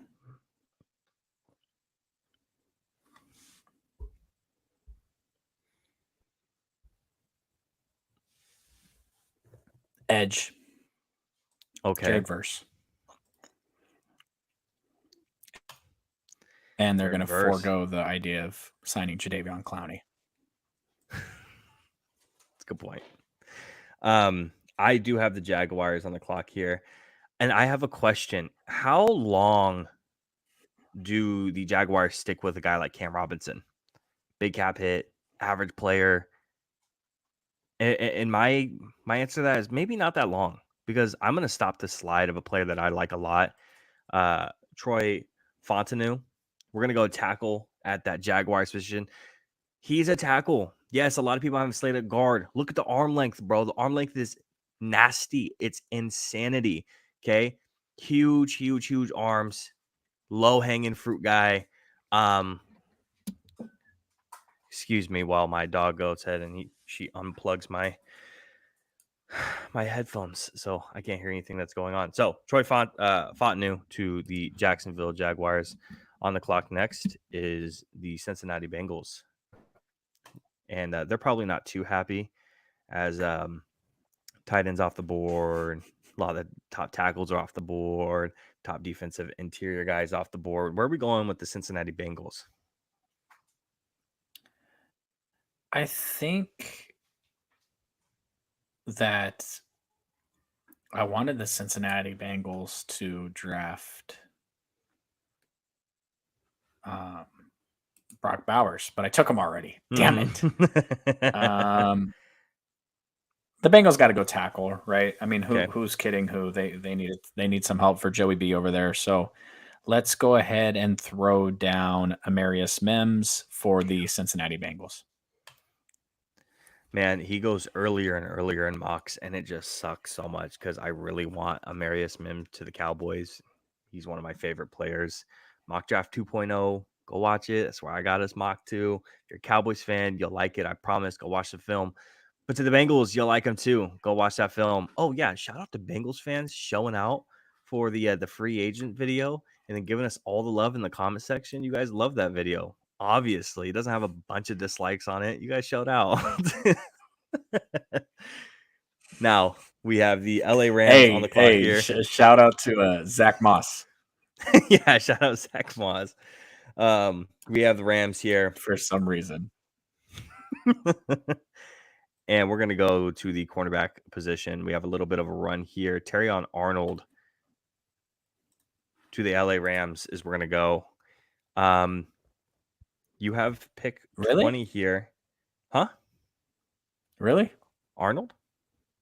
Yeah. Yeah. Over DeJean? Is that why you're confused? No, can you scroll back up? I need to see where we're at here. So you're at pick 20. Real quick, before you make this pick, the phone's ringing. And that's going to be tough. I think it's pick. Who's on the phone?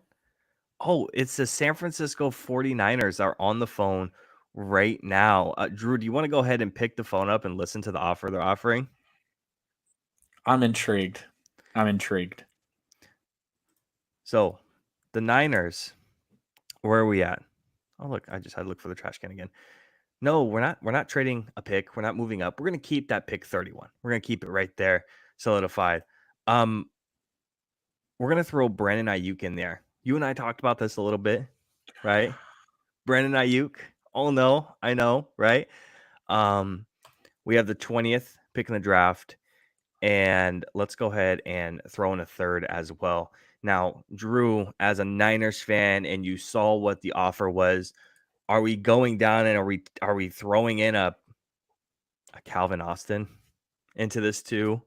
Is that what we're throwing into it? Or are we just doing a first and a third, and maybe a late pick swap, or are we going with a guy like that?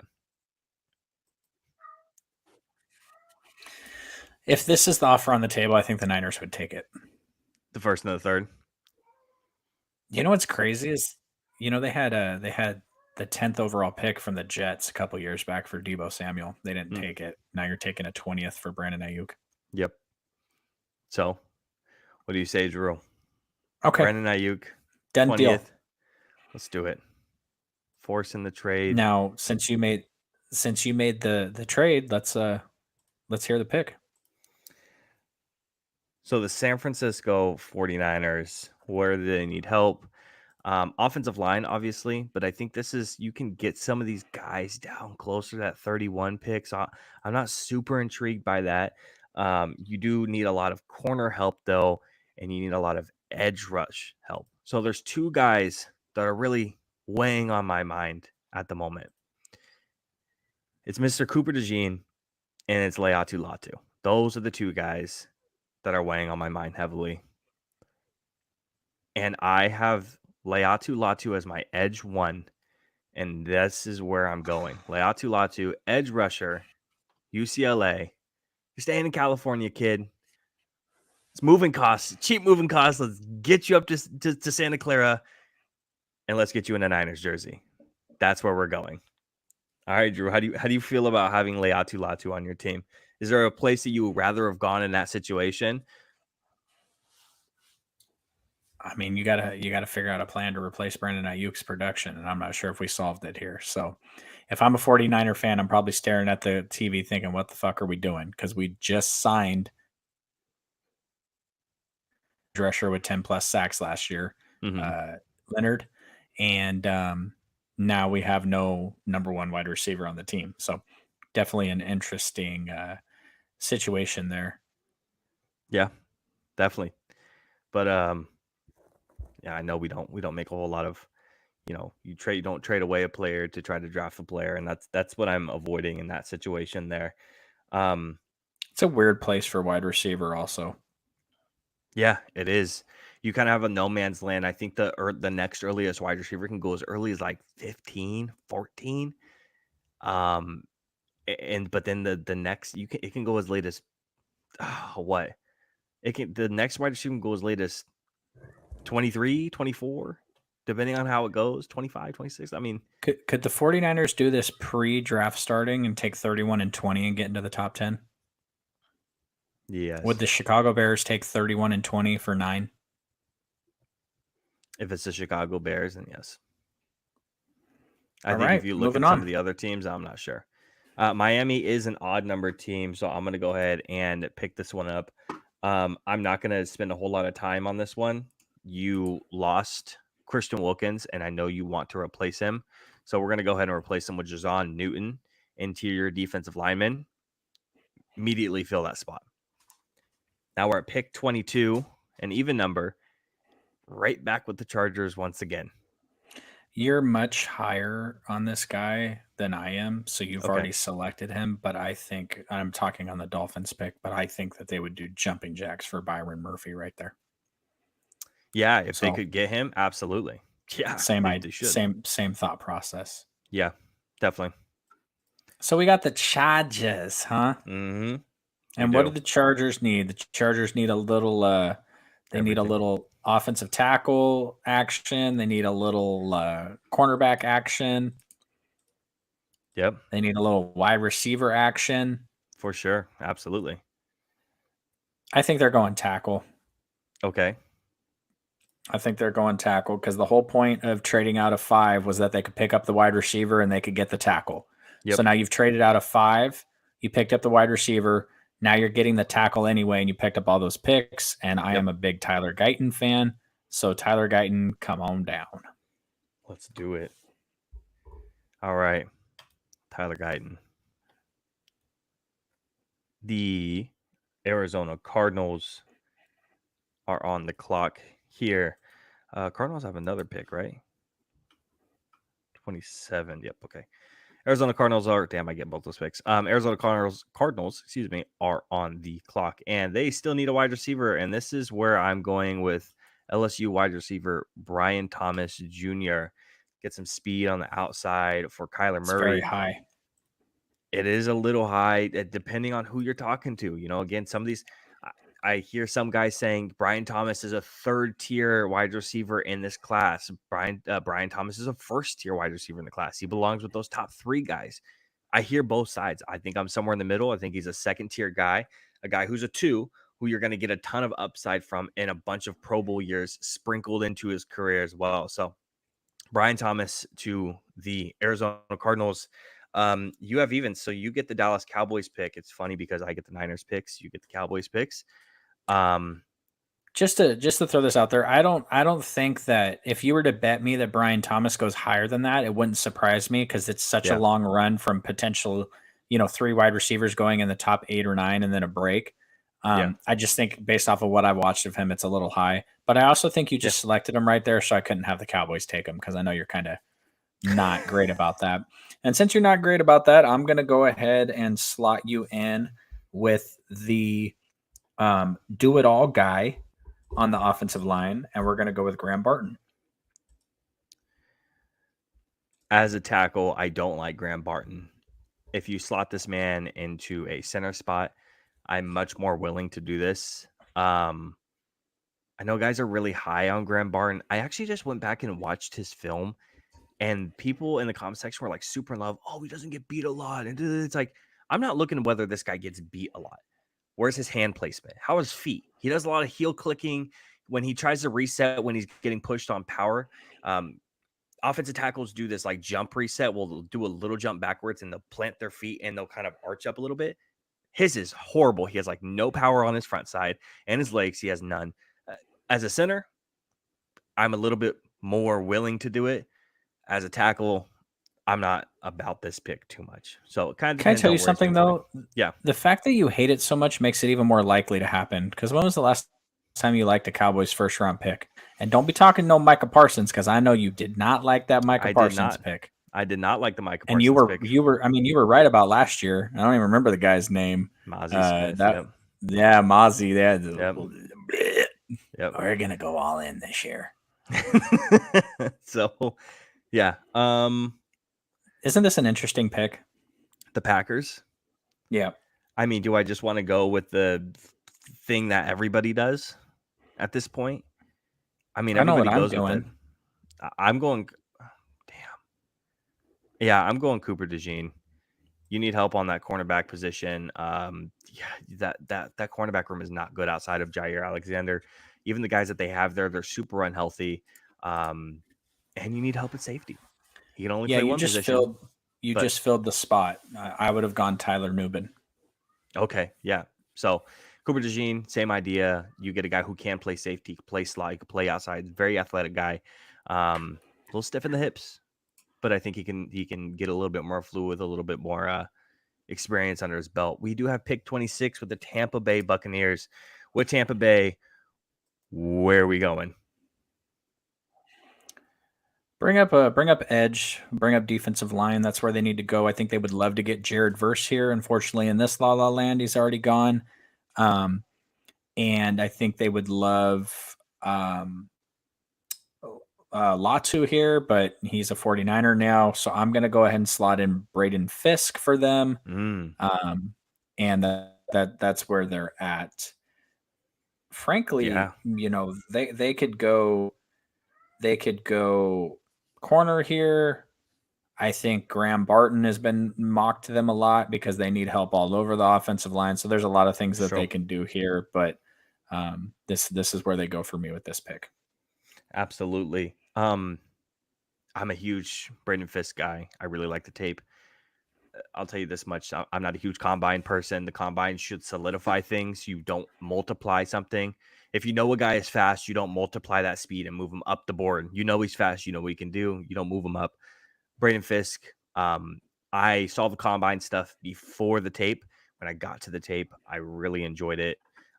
Super athletic guy. He's in 99th percentile with a bunch of his drills, but huge guy here. 27th. Man, 3 first-round picks is a lot for a team to have, and they're not going to have 3 of them. The phone is ringing currently, and what's kind of cool about this is the phone that's ringing, nobody has the pick. We're going to go over to the trade. We're going to go over to the New England Patriots. We're going to go pick 34. We're going to go to a later round pick. We're going to go pick 80, and we're going to pick 27. Could be more than this to jump up, but we're talking about a high second round pick 3. And they're going to go ahead and move up in this draft. Okay. So again, we're New England Patriots. Are you going to take Bo Nix? I am not going to take Bo Nix. Okay. But I am going to take a quarterback. I'm taking Michael Penix Jr. Oh my God. The reason I'm trading up is you want that 5th-year option for a quarterback. I think we see at the tail end of this draft, a team is going to trade up for a Michael Penix or Bo They got Nix. Michael Penix and Marvin Harrison Jr. Oh my God. You're a little bastard. You did a ton of research on this. That's really good. I disagree 100%, but I think if you told the Patriots, hey, listen, you can take Jaden Daniels or you can take Drake May or you can get Michael Penix and Marvin Harrison Jr. Yep. I think they might just say 2020 podcast, come run our draft for us. Yeah, we're gonna get a phone call here from Gerard Mayo pretty soon. Shout out Gerard. He's a huge fan of the podcast. Please, I promise. Unfortunately, they're not actually going to pay us. They're just going to give us a lifetime supply of mac and cheese. Yeah. With Mac Jones' face on it. Said, "Yeah, this is the surplus we had to get rid of." So no, it's not his face on the box. It's literally the noodles with Mac Jones' face. All right. So we have pick 28, even number. This is all you. The Buffalo Bills with their cap situation. They had to cut a bunch of guys on defense. They could use some guys on offense. Yep. Where are we going with this? The Buffalo Bills right now, they have a need. They have a need for speed. Let's go. Okay. Straight out of Texas. And they are going to select one Xavier Worthy. 1st round pick flying up the board. I think the Bills would have loved Brian Thomas here, but he is gone. So Xavier Worthy, come on down. Yes, sir. So we have the Detroit Lions. Look at the fall for Nate Wiggins. What the hell is going on? There's a lot of concern about Nate Wiggins' health and his weight. And I'm gonna continue to let that slide. I'm not going that right here. This doesn't feel like a Dan Campbell guy. I think there's a couple guys, corners in the draft who feel like Dan Campbell guys. Maybe like a Mike Sanderstill. I really like him. Slot corner. Ooh, Kamari feels like him. Ennis feels like him a little bit. Jaron Jones feels like a Lion a little bit, but not a Nate Wiggins. The place I want to go to is my wide receiver 4. We have Texas guys going back to back. AD Mitchell to the Detroit Lions is where I want to go. You have pick 30? I do. Baltimore Ravens. Do you know where I'm going? No, I don't think so. I'm going a place that I think will make this player just shoot to the moon, man. And he's Penn State currently. And you don't get a better sack name than Chop. And we're going to go ahead and select Chop Robinson, and he's going to slide right in there to that Baltimore Ravens defense, and he's going to start wreaking some havoc. Man, I know that we haven't gone wide receiver for the San Francisco 49ers, and I'm going to go continue to let that slide a little bit further, unfortunately, just because how the board fell. You know, if we had Mr. AD Mitchell fall here, easy. I would slot him into the Niners spot. Easy if AD Mitchell fell into the Niners lap, and obviously Brandon Ayuk is gone. But I think that you might want to take a little bit of a look at a center spot. You need offensive line help. I know previously you went Zach Frazier, but if you went with a center that's higher up on the board, JPJ going to the San Francisco 49ers. So in this draft, you get JPJ and you get Laiatu Latu. And next up, and the final pick in this draft, the Kansas City Chiefs. Where are we going? Well, the Chiefs are going to wait a little longer to pull the trigger on this, but as they're surveilling the defensive backs that are somehow still available here, some really quality ones have fallen at corner. They're going to go ahead and pull the trigger. Go ahead and bring up those corners. And my guy, who I've already talked about with the Jones fracture here, they're going to go ahead and pull the trigger on trading away L'Jarius Sneed, and they're going to fill it with a star corner from Alabama. And I think you're going to get the Jalen Carter type. How the hell did this player fall to the Kansas City Chiefs? And Kool-Aid McKinstry, come on down. So just to recap for the people that are audio Where's the only, grade? Do you not pay for the premium? No, I do. If you go through a full mock, I've never gotten a grade doing all teams. Oh, if I go through individuals, I get the grade. Like if I go through the Cowboys or the Patriots or whatever, I get the full grade, but full mocks I don't. It's weird. Audio only. First overall pick, Caleb Williams. We have Jaden Daniels, Marvin Harrison Jr., J.J. McCarthy to the Minnesota Vikings. We have Drake May to the Broncos, Malik Neighbors, Joe Alt, Dallas Turner, Rome Odunze, Olu Fashanu. Now the Cardinals who traded back get Byron Murphy. The Eagles who trade up get Talisi Fuunga, J.C. Latham, Brock Bowers, Quinyon Mitchell, Jared Verse, Troy Fautanu, Amarius Mims, Terrion Arnold. The San Francisco 49ers trade up, and they end up getting Laiatu Latu, still keeping their 31st overall pick. Drazon Newton to the Miami Dolphins. The LA Chargers, this is their pick now. They get Tyler Guyton. Their second pick, the Arizona Cardinals get Brian Thomas Jr. The Cowboys get Graham Barton. Cooper DeJean, Braden Fisk, Michael Penix Jr. to the New England Patriots as they trade up from the second into the first.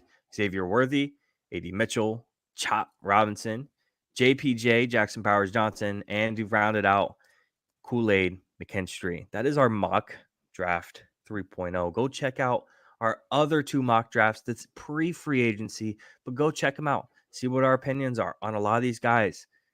We're going to have a 4.0 coming up in a couple of weeks. We're going to have positional rankings for all draft stuff. So If you enjoy this content, stick around. Now, Drew, any final comments about the mock draft before I shut it off and we move along? Nope.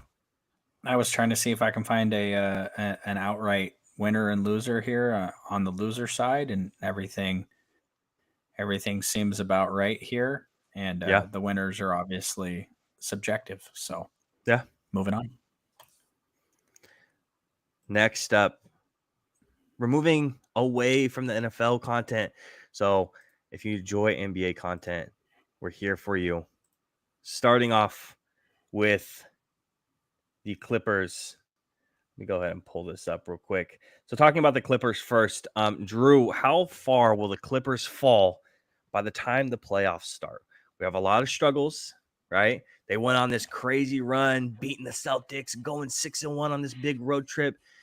And now they went 8-10 before beating the Trailblazers recently. And now they have the Trailblazers next up as we're recording this once again on Thursday, about 10 o'clock at night now. How far are the Clippers actually going to fall before we get to the final playoff standings?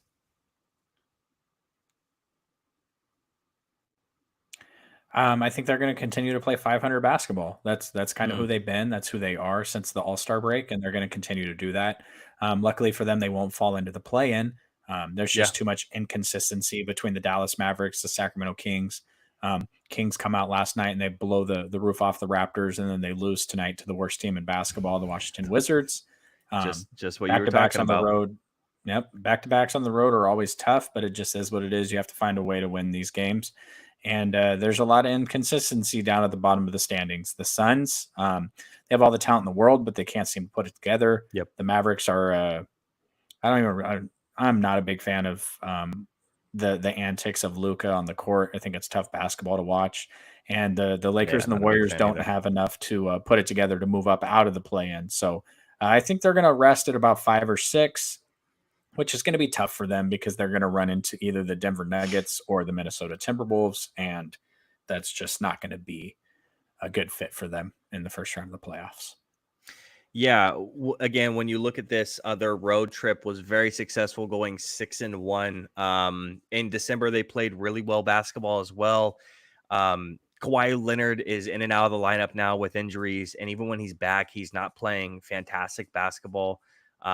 I would like to see a little bit more offensive efficiency from everybody, but especially looking at guys like Kawhi Leonard. Paul George has not played well. We were talking about recently shooting 5 for 13, 6 for 16. Even defensively, which, PG is known as a two-way player, he's not looked good.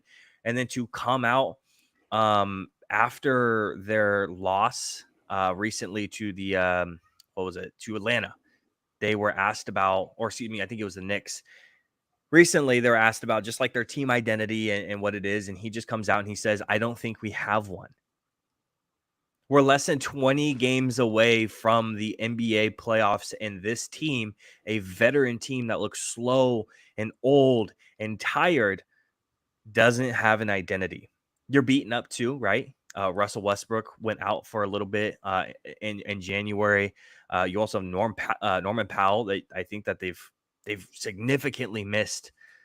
But honestly, this Clippers team, I think they're destined to maybe not fall as far as that 6, but if they fall and they switch spots with the Pelicans, they're going to end up playing them.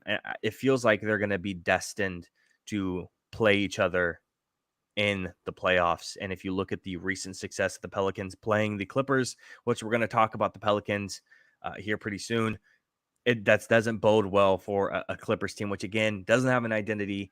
They're old, they're tired, they're aging stars, and when they're not on, they all are on. And you see the shenanigans, bro. Well, you see the shenanigans of James Harden going and passing the ball out to Kawhi, and he goes to shoot it, and James Harden. Yeah, what the hell was that, bro? Like, stop dicking around. Like, I get it, you're the 4th seed, but for what, bro? Like, you've lost 8 of the last. You're 8-10 or 9-10, last 19. Like, congratulations, bro. But you think you have the authority to dick around on the basketball court? Like, and he missed. If he makes it, it's whatever. But he missed, and that's why it's on the highlight reels. it's just incredible with a team of these names and how well they played recently. And there's a real shot of some competition in the West with them. Now it just feels like they're the sore thumb kind of sticking out of the top four. Everyone else is competitive there. I have zero confidence in them moving forward. I don't have any confidence in a bunch of their players in the playoffs, namely James Harden. And so the West is so competitive this year that the Kings have a record right now that has them good for 7th and in the play-in, and would have gotten them the 3rd seed last year, which is what they had. So it's just a very competitive West this year. And they're trending down at the wrong time, which is too bad because the team below them, the Pelicans, are trending up.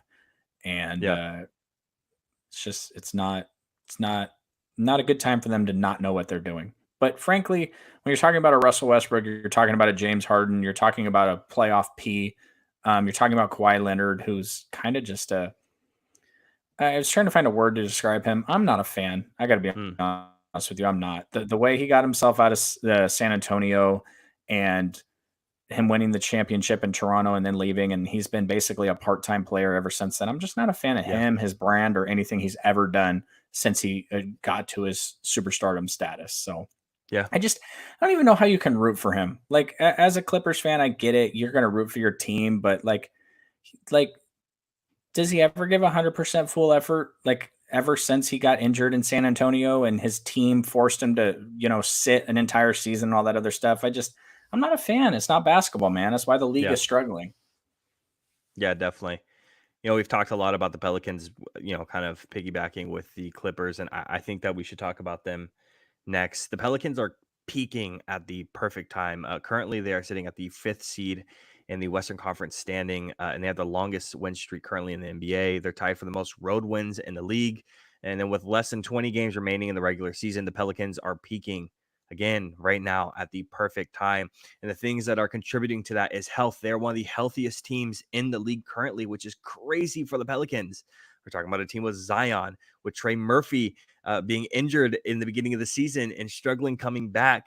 And then better play from their top players, right? And talking about Trey Murphy, a guy who missed the first 19 games of the season, and then with a meniscus injuries recovering from it, his shooting coming back was not good. But since the All-Star break, post All-Star break, shooting 41.8% from deep, averaging 22.8 points off the bench in his last 6 games.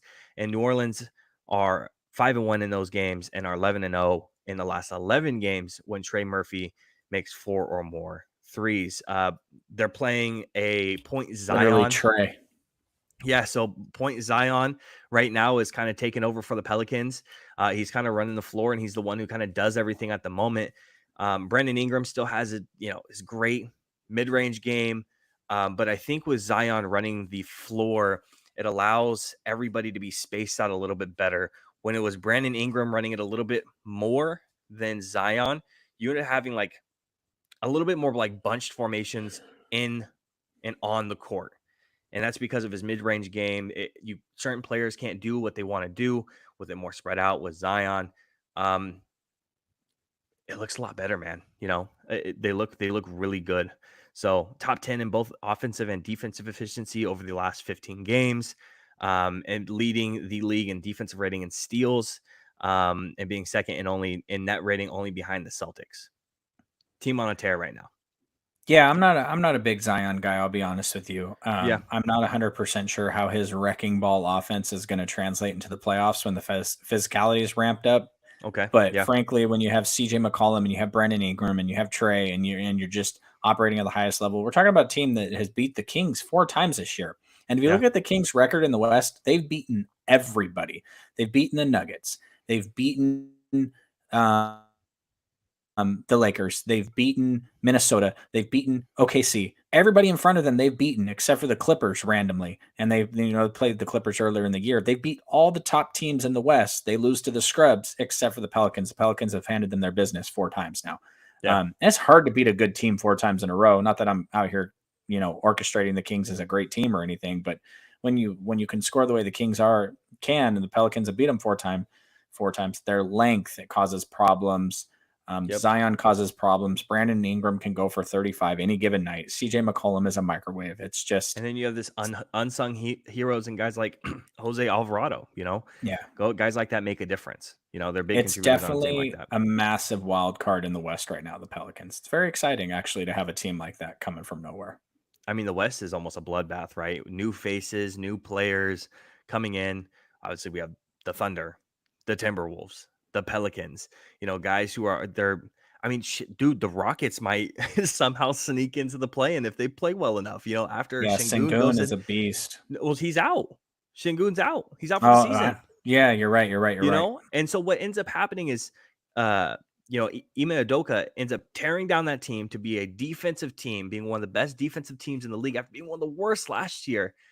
And then now letting Jalen Green actually play to his fullest potential after breaking him down, building him back up, and letting the ball come into his hand. Since being out, he's averaging almost 30 points a game, like For sure. 3-4 assists, couple of rebounds. Like, this team might sneak into the play. And again, that's a new face coming into the West. It's pretty exciting because you look at the East and it's the same old. Celtics, Bucks, Cavs, except the Magic are new,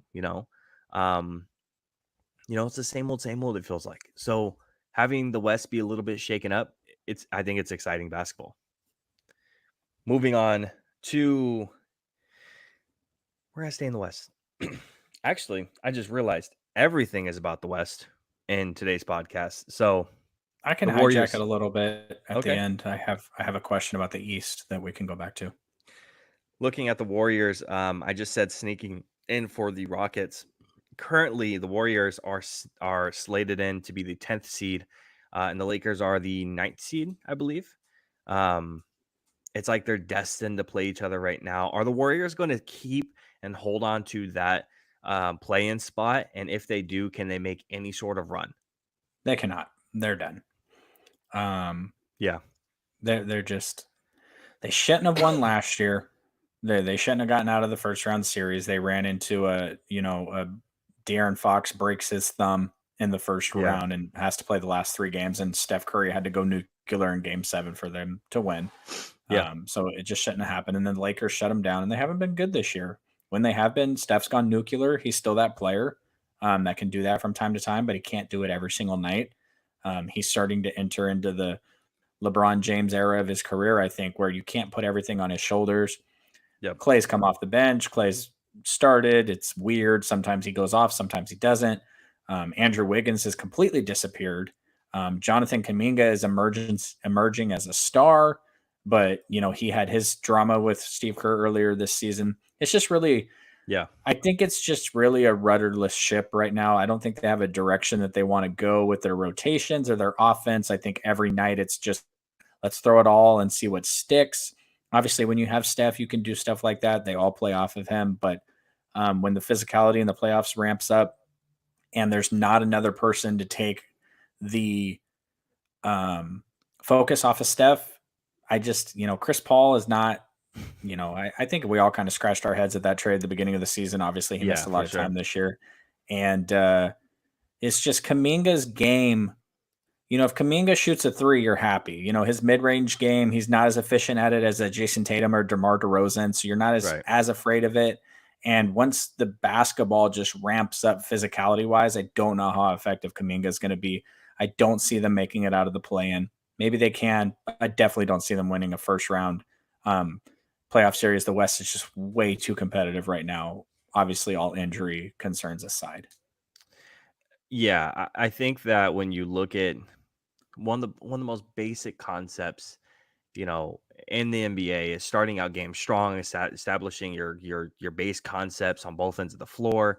But the Warriors are a slow start team and they can't always put it together. And I feel like the Warriors really missed out on their chance with some of the high draft picks that they ended up acquiring and those things not working out for them. They, like the Wiseman draft, that sort of stuff, it did not work out for them.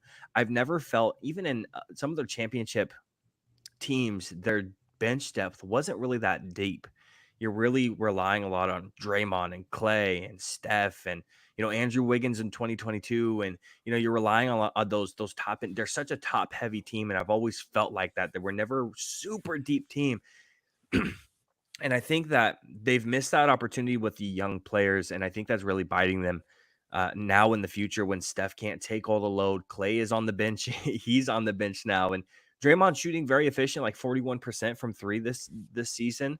But his off the court antics are obviously very distracting. But you know, Dre is still Dre at the end of the day. You know, he's just not as he doesn't chuck up as many threes. He's just a little bit more efficient with it.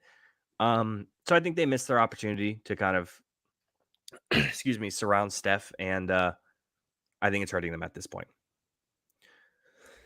I think it also it's just weird that they are not a team that gets the high level talent on the cheap. You know, Yeah, every year the Lakers reload with players at the trade deadline and things like that, and it's just like I think that their luxury tax issues and their salary cap issues and how much money they've spent has really kind of bit them in the butt the past 2 years. Just yeah, because of you look at a player like a Spencer Dinwiddie who was bought out after the trade deadline and he was free to go anywhere.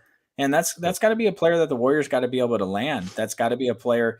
You know, you don't expect him to go to the Kings. He's not going to go to Minnesota. He wants to go to LA or yep, San Francisco or places like that where he wants to live. I get it, but the Warriors weren't even in the running for something like that because of the luxury tax issues. yep, So it's just one of those things. I think they got to blow it up at the end of the year. I just think it is yeah, what it is. Move on from Clay for whatever you can. If you can get a bag of Doritos for him, do it. Chris Paul, you got to move him. Andrew Wiggins, he was so good for them for a yep, couple of years, and now he's just fallen off. Whatever you can do, whatever pieces you can bring back. I know they don't want to do it because they're never going to trade Steph, and yeah. Steph's probably not going to force his way out. But you You're right. just, LeBron will trade away every single Lakers first round pick for the next 30 years if he can to try to win the championship the next 2 years because he ain't going to be there. So he doesn't care. Yep, Steph isn't going to be there in a couple of years. You have to start thinking about what's coming next and building. And you can't do Wiseman. You can't do Moses Moody. You can't do Jordan Poole. You have to find players yep, that make sense to the next era of what you're going to be. absolutely. And staying with the West once again, this one should be pretty quick. The Nuggets have 34 clutch games this year. They one of the teams that end up having the most in the NBA currently. Are they relying a little bit too much on those clutch games? Are they keeping the games a little bit too close? Will it translate well to the playoffs where you have a little bit more highly competitive basketball? Are you concerned about the Nuggets at all with some of the clutch game stuff? Coming from a Nuggets team that I've watched the Kings beat multiple times this year, I'm not worried about them at all. They won the championship and now they're kind of just drifting through the regular season in a way that they can. I'm not Yeah, worried about it. Jamal Murray is awesome. yeah, Obviously, we know about Joker, Michael Porter Jr., who fell in the draft because of injury concerns, and that's turned out to be a real thing in his career. But when he's on, he's on. They yeah, have a ton definitely. of they have a ton of good pieces. They have an awesome head coach. I'm not worried about any of it. And the problem with it is for other teams in the West is the inexperience, man. The Yeah, Kings yeah, lost last definitely. year because they did not have playoff experience. They weren't ready for it. Domantas Sabonis was getting destroyed with the physicality, and he was unprepared for it. Teams like this foul grifting, this baiting the ref crap that Shy does. I used to love Shy. But just he's looking for the foul on every play. It doesn't Yeah. play in the playoffs. It's not going to work for them. And to me, that rules OKC out. Karl Anthony Towns is hurt, and I don't know what his availability looks like and how easy it's going to be for a big man to come back from a meniscus injury. We already talked about the Clippers and their downward trial. We don't know who's going to make it out of the play-in. So realistically, you're talking about the Nuggets and you're talking about the Pelicans. And the Pelicans are doing great, Yeah. but I wouldn't be worried about the Nuggets getting to the NBA finals if it was against coming up against the Pelicans. I know the clutch things is weird, but I think it just more speaks to a team that knows they can win and knows they can win when they need to. And it's just one of those things where they kind of are lackadaisical and then they try to turn it on in the fourth. And it's led to some losses this year, but it's also led to some wins. Yeah, definitely. I'm not super concerned about them either. I want to hear what your opinion before I read off some of the stuff. Their 12th best offense turns into 10th best, and then their 11th ranked defense turns into the best defense in the league when you get into the clutch time situation. So, and then you need crazy ass shit like a Kyrie Irving 20 feet left-handed sky hook while he's fasting on Ramadan. So to be able to beat them. So I'm not super concerned about them either. I will be concerned once we get to that to the finals. So Drew, you said you wanted to hijack something. Yeah, I just got to ask. I'm a little worried. No, I'm not worried. I'm questioning the idea of the number one seed in the East and that they've basically been on cruise control for the last 20 games or so. They can't be caught. It's nowhere close. None of these games matter to them. They can lose the rest of them. They still have the number one seed locked up. How worried are you about the fact that the Celtics are not going to be battle tested going into the NBA playoffs because everything's been so easy for them this year? I am a little bit worried. The Celtics, it's not just that we've been cruising. The Celtics have always had a problem the past couple of years of finishing out games. And this problem still persists, it doesn't matter. Since Brad Stevens was coaching, this problem has persisted of not closing out. I don't know what the coaches are doing, whether it's Brad or Ime or Joe or whoever's coaching that season. We're not closing out the games that we should be. We get up very high and then we just, whatever. It doesn't really matter at this point. The East doesn't scare me. That's kind of the thing. Once we get to the finals, if we get there, that's what makes me nervous. If we're looking at teams that truly make me nervous in the East, is a couple of guys. The Bucks don't really concern me that much, if I'm being honest, which I know is crazy. They're the second seed. The Cavs are up there in terms of not being concerned. The Magic don't concern me because of the lack of playoff experience. The Knicks do concern me if OG is healthy. They're one of the best teams in the league in all statistical categories. They're like 18, 19, and 2 with OG Anunoby actually playing. Again, they're one of the best teams in the league with him playing. They make me a little nervous. And the goddamn avoid after April king himself, Jimmy Butler, makes me nervous in the playoffs, for obvious reasons. Outside of that, if we can avoid or get past these teams, if Jimmy could just lose in the play-in, I think I'm okay because they're going to be in the play-ins. The Bulls aren't catching the Pacers at all. No, not really. They're a bad defensive team. Tyrese Halliburton is playing hurt, so he can get to his 65 games, so he can qualify for his All-NBA stuff. And he's shooting terrible. 17% from 3 in March is not very good for Tyrese, a guy who was very efficient shooting. Still gets his 12 assists, minimal turnovers, but he's just playing hurt. He's very off balanced. And we're talking about a guy who is shooting a very high percentage while off balance, one of the best in the league. And something's off after All-Star break. So I'm not super concerned about it right now. So I am concerned about the cruise control stuff because we have a history of it. Let's just get to the playoffs, man. Is that it, Drew? Yeah, I mean, a battle-tested, fighting for everything they got Milwaukee Bucks team coming up against a Boston Celtics team that's been on vacation mode the last 3-4 weeks of the season is definitely interesting. But I think that we could look back at in the offseason this upcoming season, which I'm sure we're going to be diving into the NBA draft and stuff like that, which is going to be exciting because it's like 3 international guys for the top 3, not even anyone that's playing in college. Speaking of which, shout out to Oakland for knocking off Kentucky tonight. That's freaking wild. I think Calipari's got to go. But we're going to get some random influx of Kentucky fans on that one comment. You're an idiot! What do you know about Kentucky basketball? I don't know. De'Aaron Fox, Malik Monk. I don't pay attention to Kentucky at all. I think that we may look back in the offseason at the Celtics hoisting a trophy and just be like, well, yeah, duh. They were the best team in the NBA all season. They marched through the playoffs and they were ready to go. So I think it go 2 ways. It does make me a little nervous just because they look so good right now.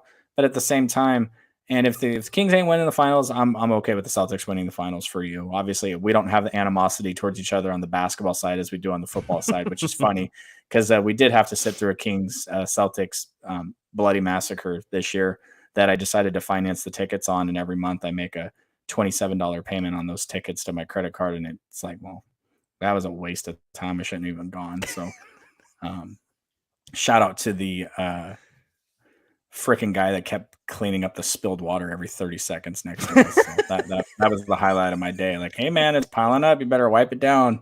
That usher, he was on it, bro. Shout out to the Kings organization. They got some quality, hardworking ushers out there at Golden One Center. So All right, Drew. We're at the end of the podcast. NFL, NBA stuff. We're gonna continue with It's the not even NBA midnight stuff. yet. Might as well Yeah, just keep right. going. We got a couple more hours to go. Drew, you got anything to add in to the very end of this? Yeah, I need all of you to drop into the comments and give me my apologies for the Justin Field stuff, because we've been on that the entire time.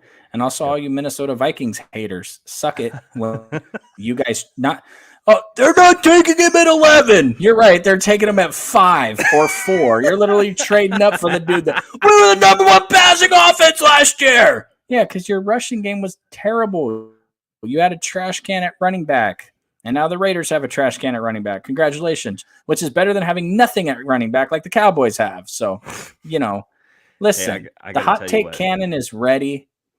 And the other thing is we're going to try to do another mock draft, at least. That way, at some point, when every draft pick is made, when we go live for the draft, we'll be like, yeah, we said that was going to happen. Go to mock draft 1.3. So that's going to be good stuff. We're going to keep pumping out these mocks that way. Of course, the Raiders are going to take some linebacker that was a 4th round pick in the first round, so we won't have that covered. But Raiders going to Raider. You can't plan for the Raiders. So, got to tell you what, if they push this mock draft, man, I think it's gonna get a ton of clicks. I think I'm gonna say something. Steelers get Brandon Ayuk, because I'm gonna make sure I not clickbaited, because it's what happens in the mock, but I'm gonna make that very clickable so it gets pushed and it gets clicked on. I'm hoping that video is gonna blow up for us a little bit. So should be exciting to see how this turns out for us. All right, man. If that's it, I'm excited for all the Patriots fans to be pissed until they realize they get Penix and Marvin Harrison Jr. Oh, right. Yeah. I was like, are you taking Bo Nix? And you're like, no. I'm like, oh, drama. Drama in the mocks. All right, man. If that is it for us, I appreciate everybody sticking around till the very end. Make sure to stay tuned, stick in, whatever you want to say. Stay tuned until next week, where we have more draft stuff, more NBA stuff, all NFL, all NBA. Appreciate you guys. See ya. Peace.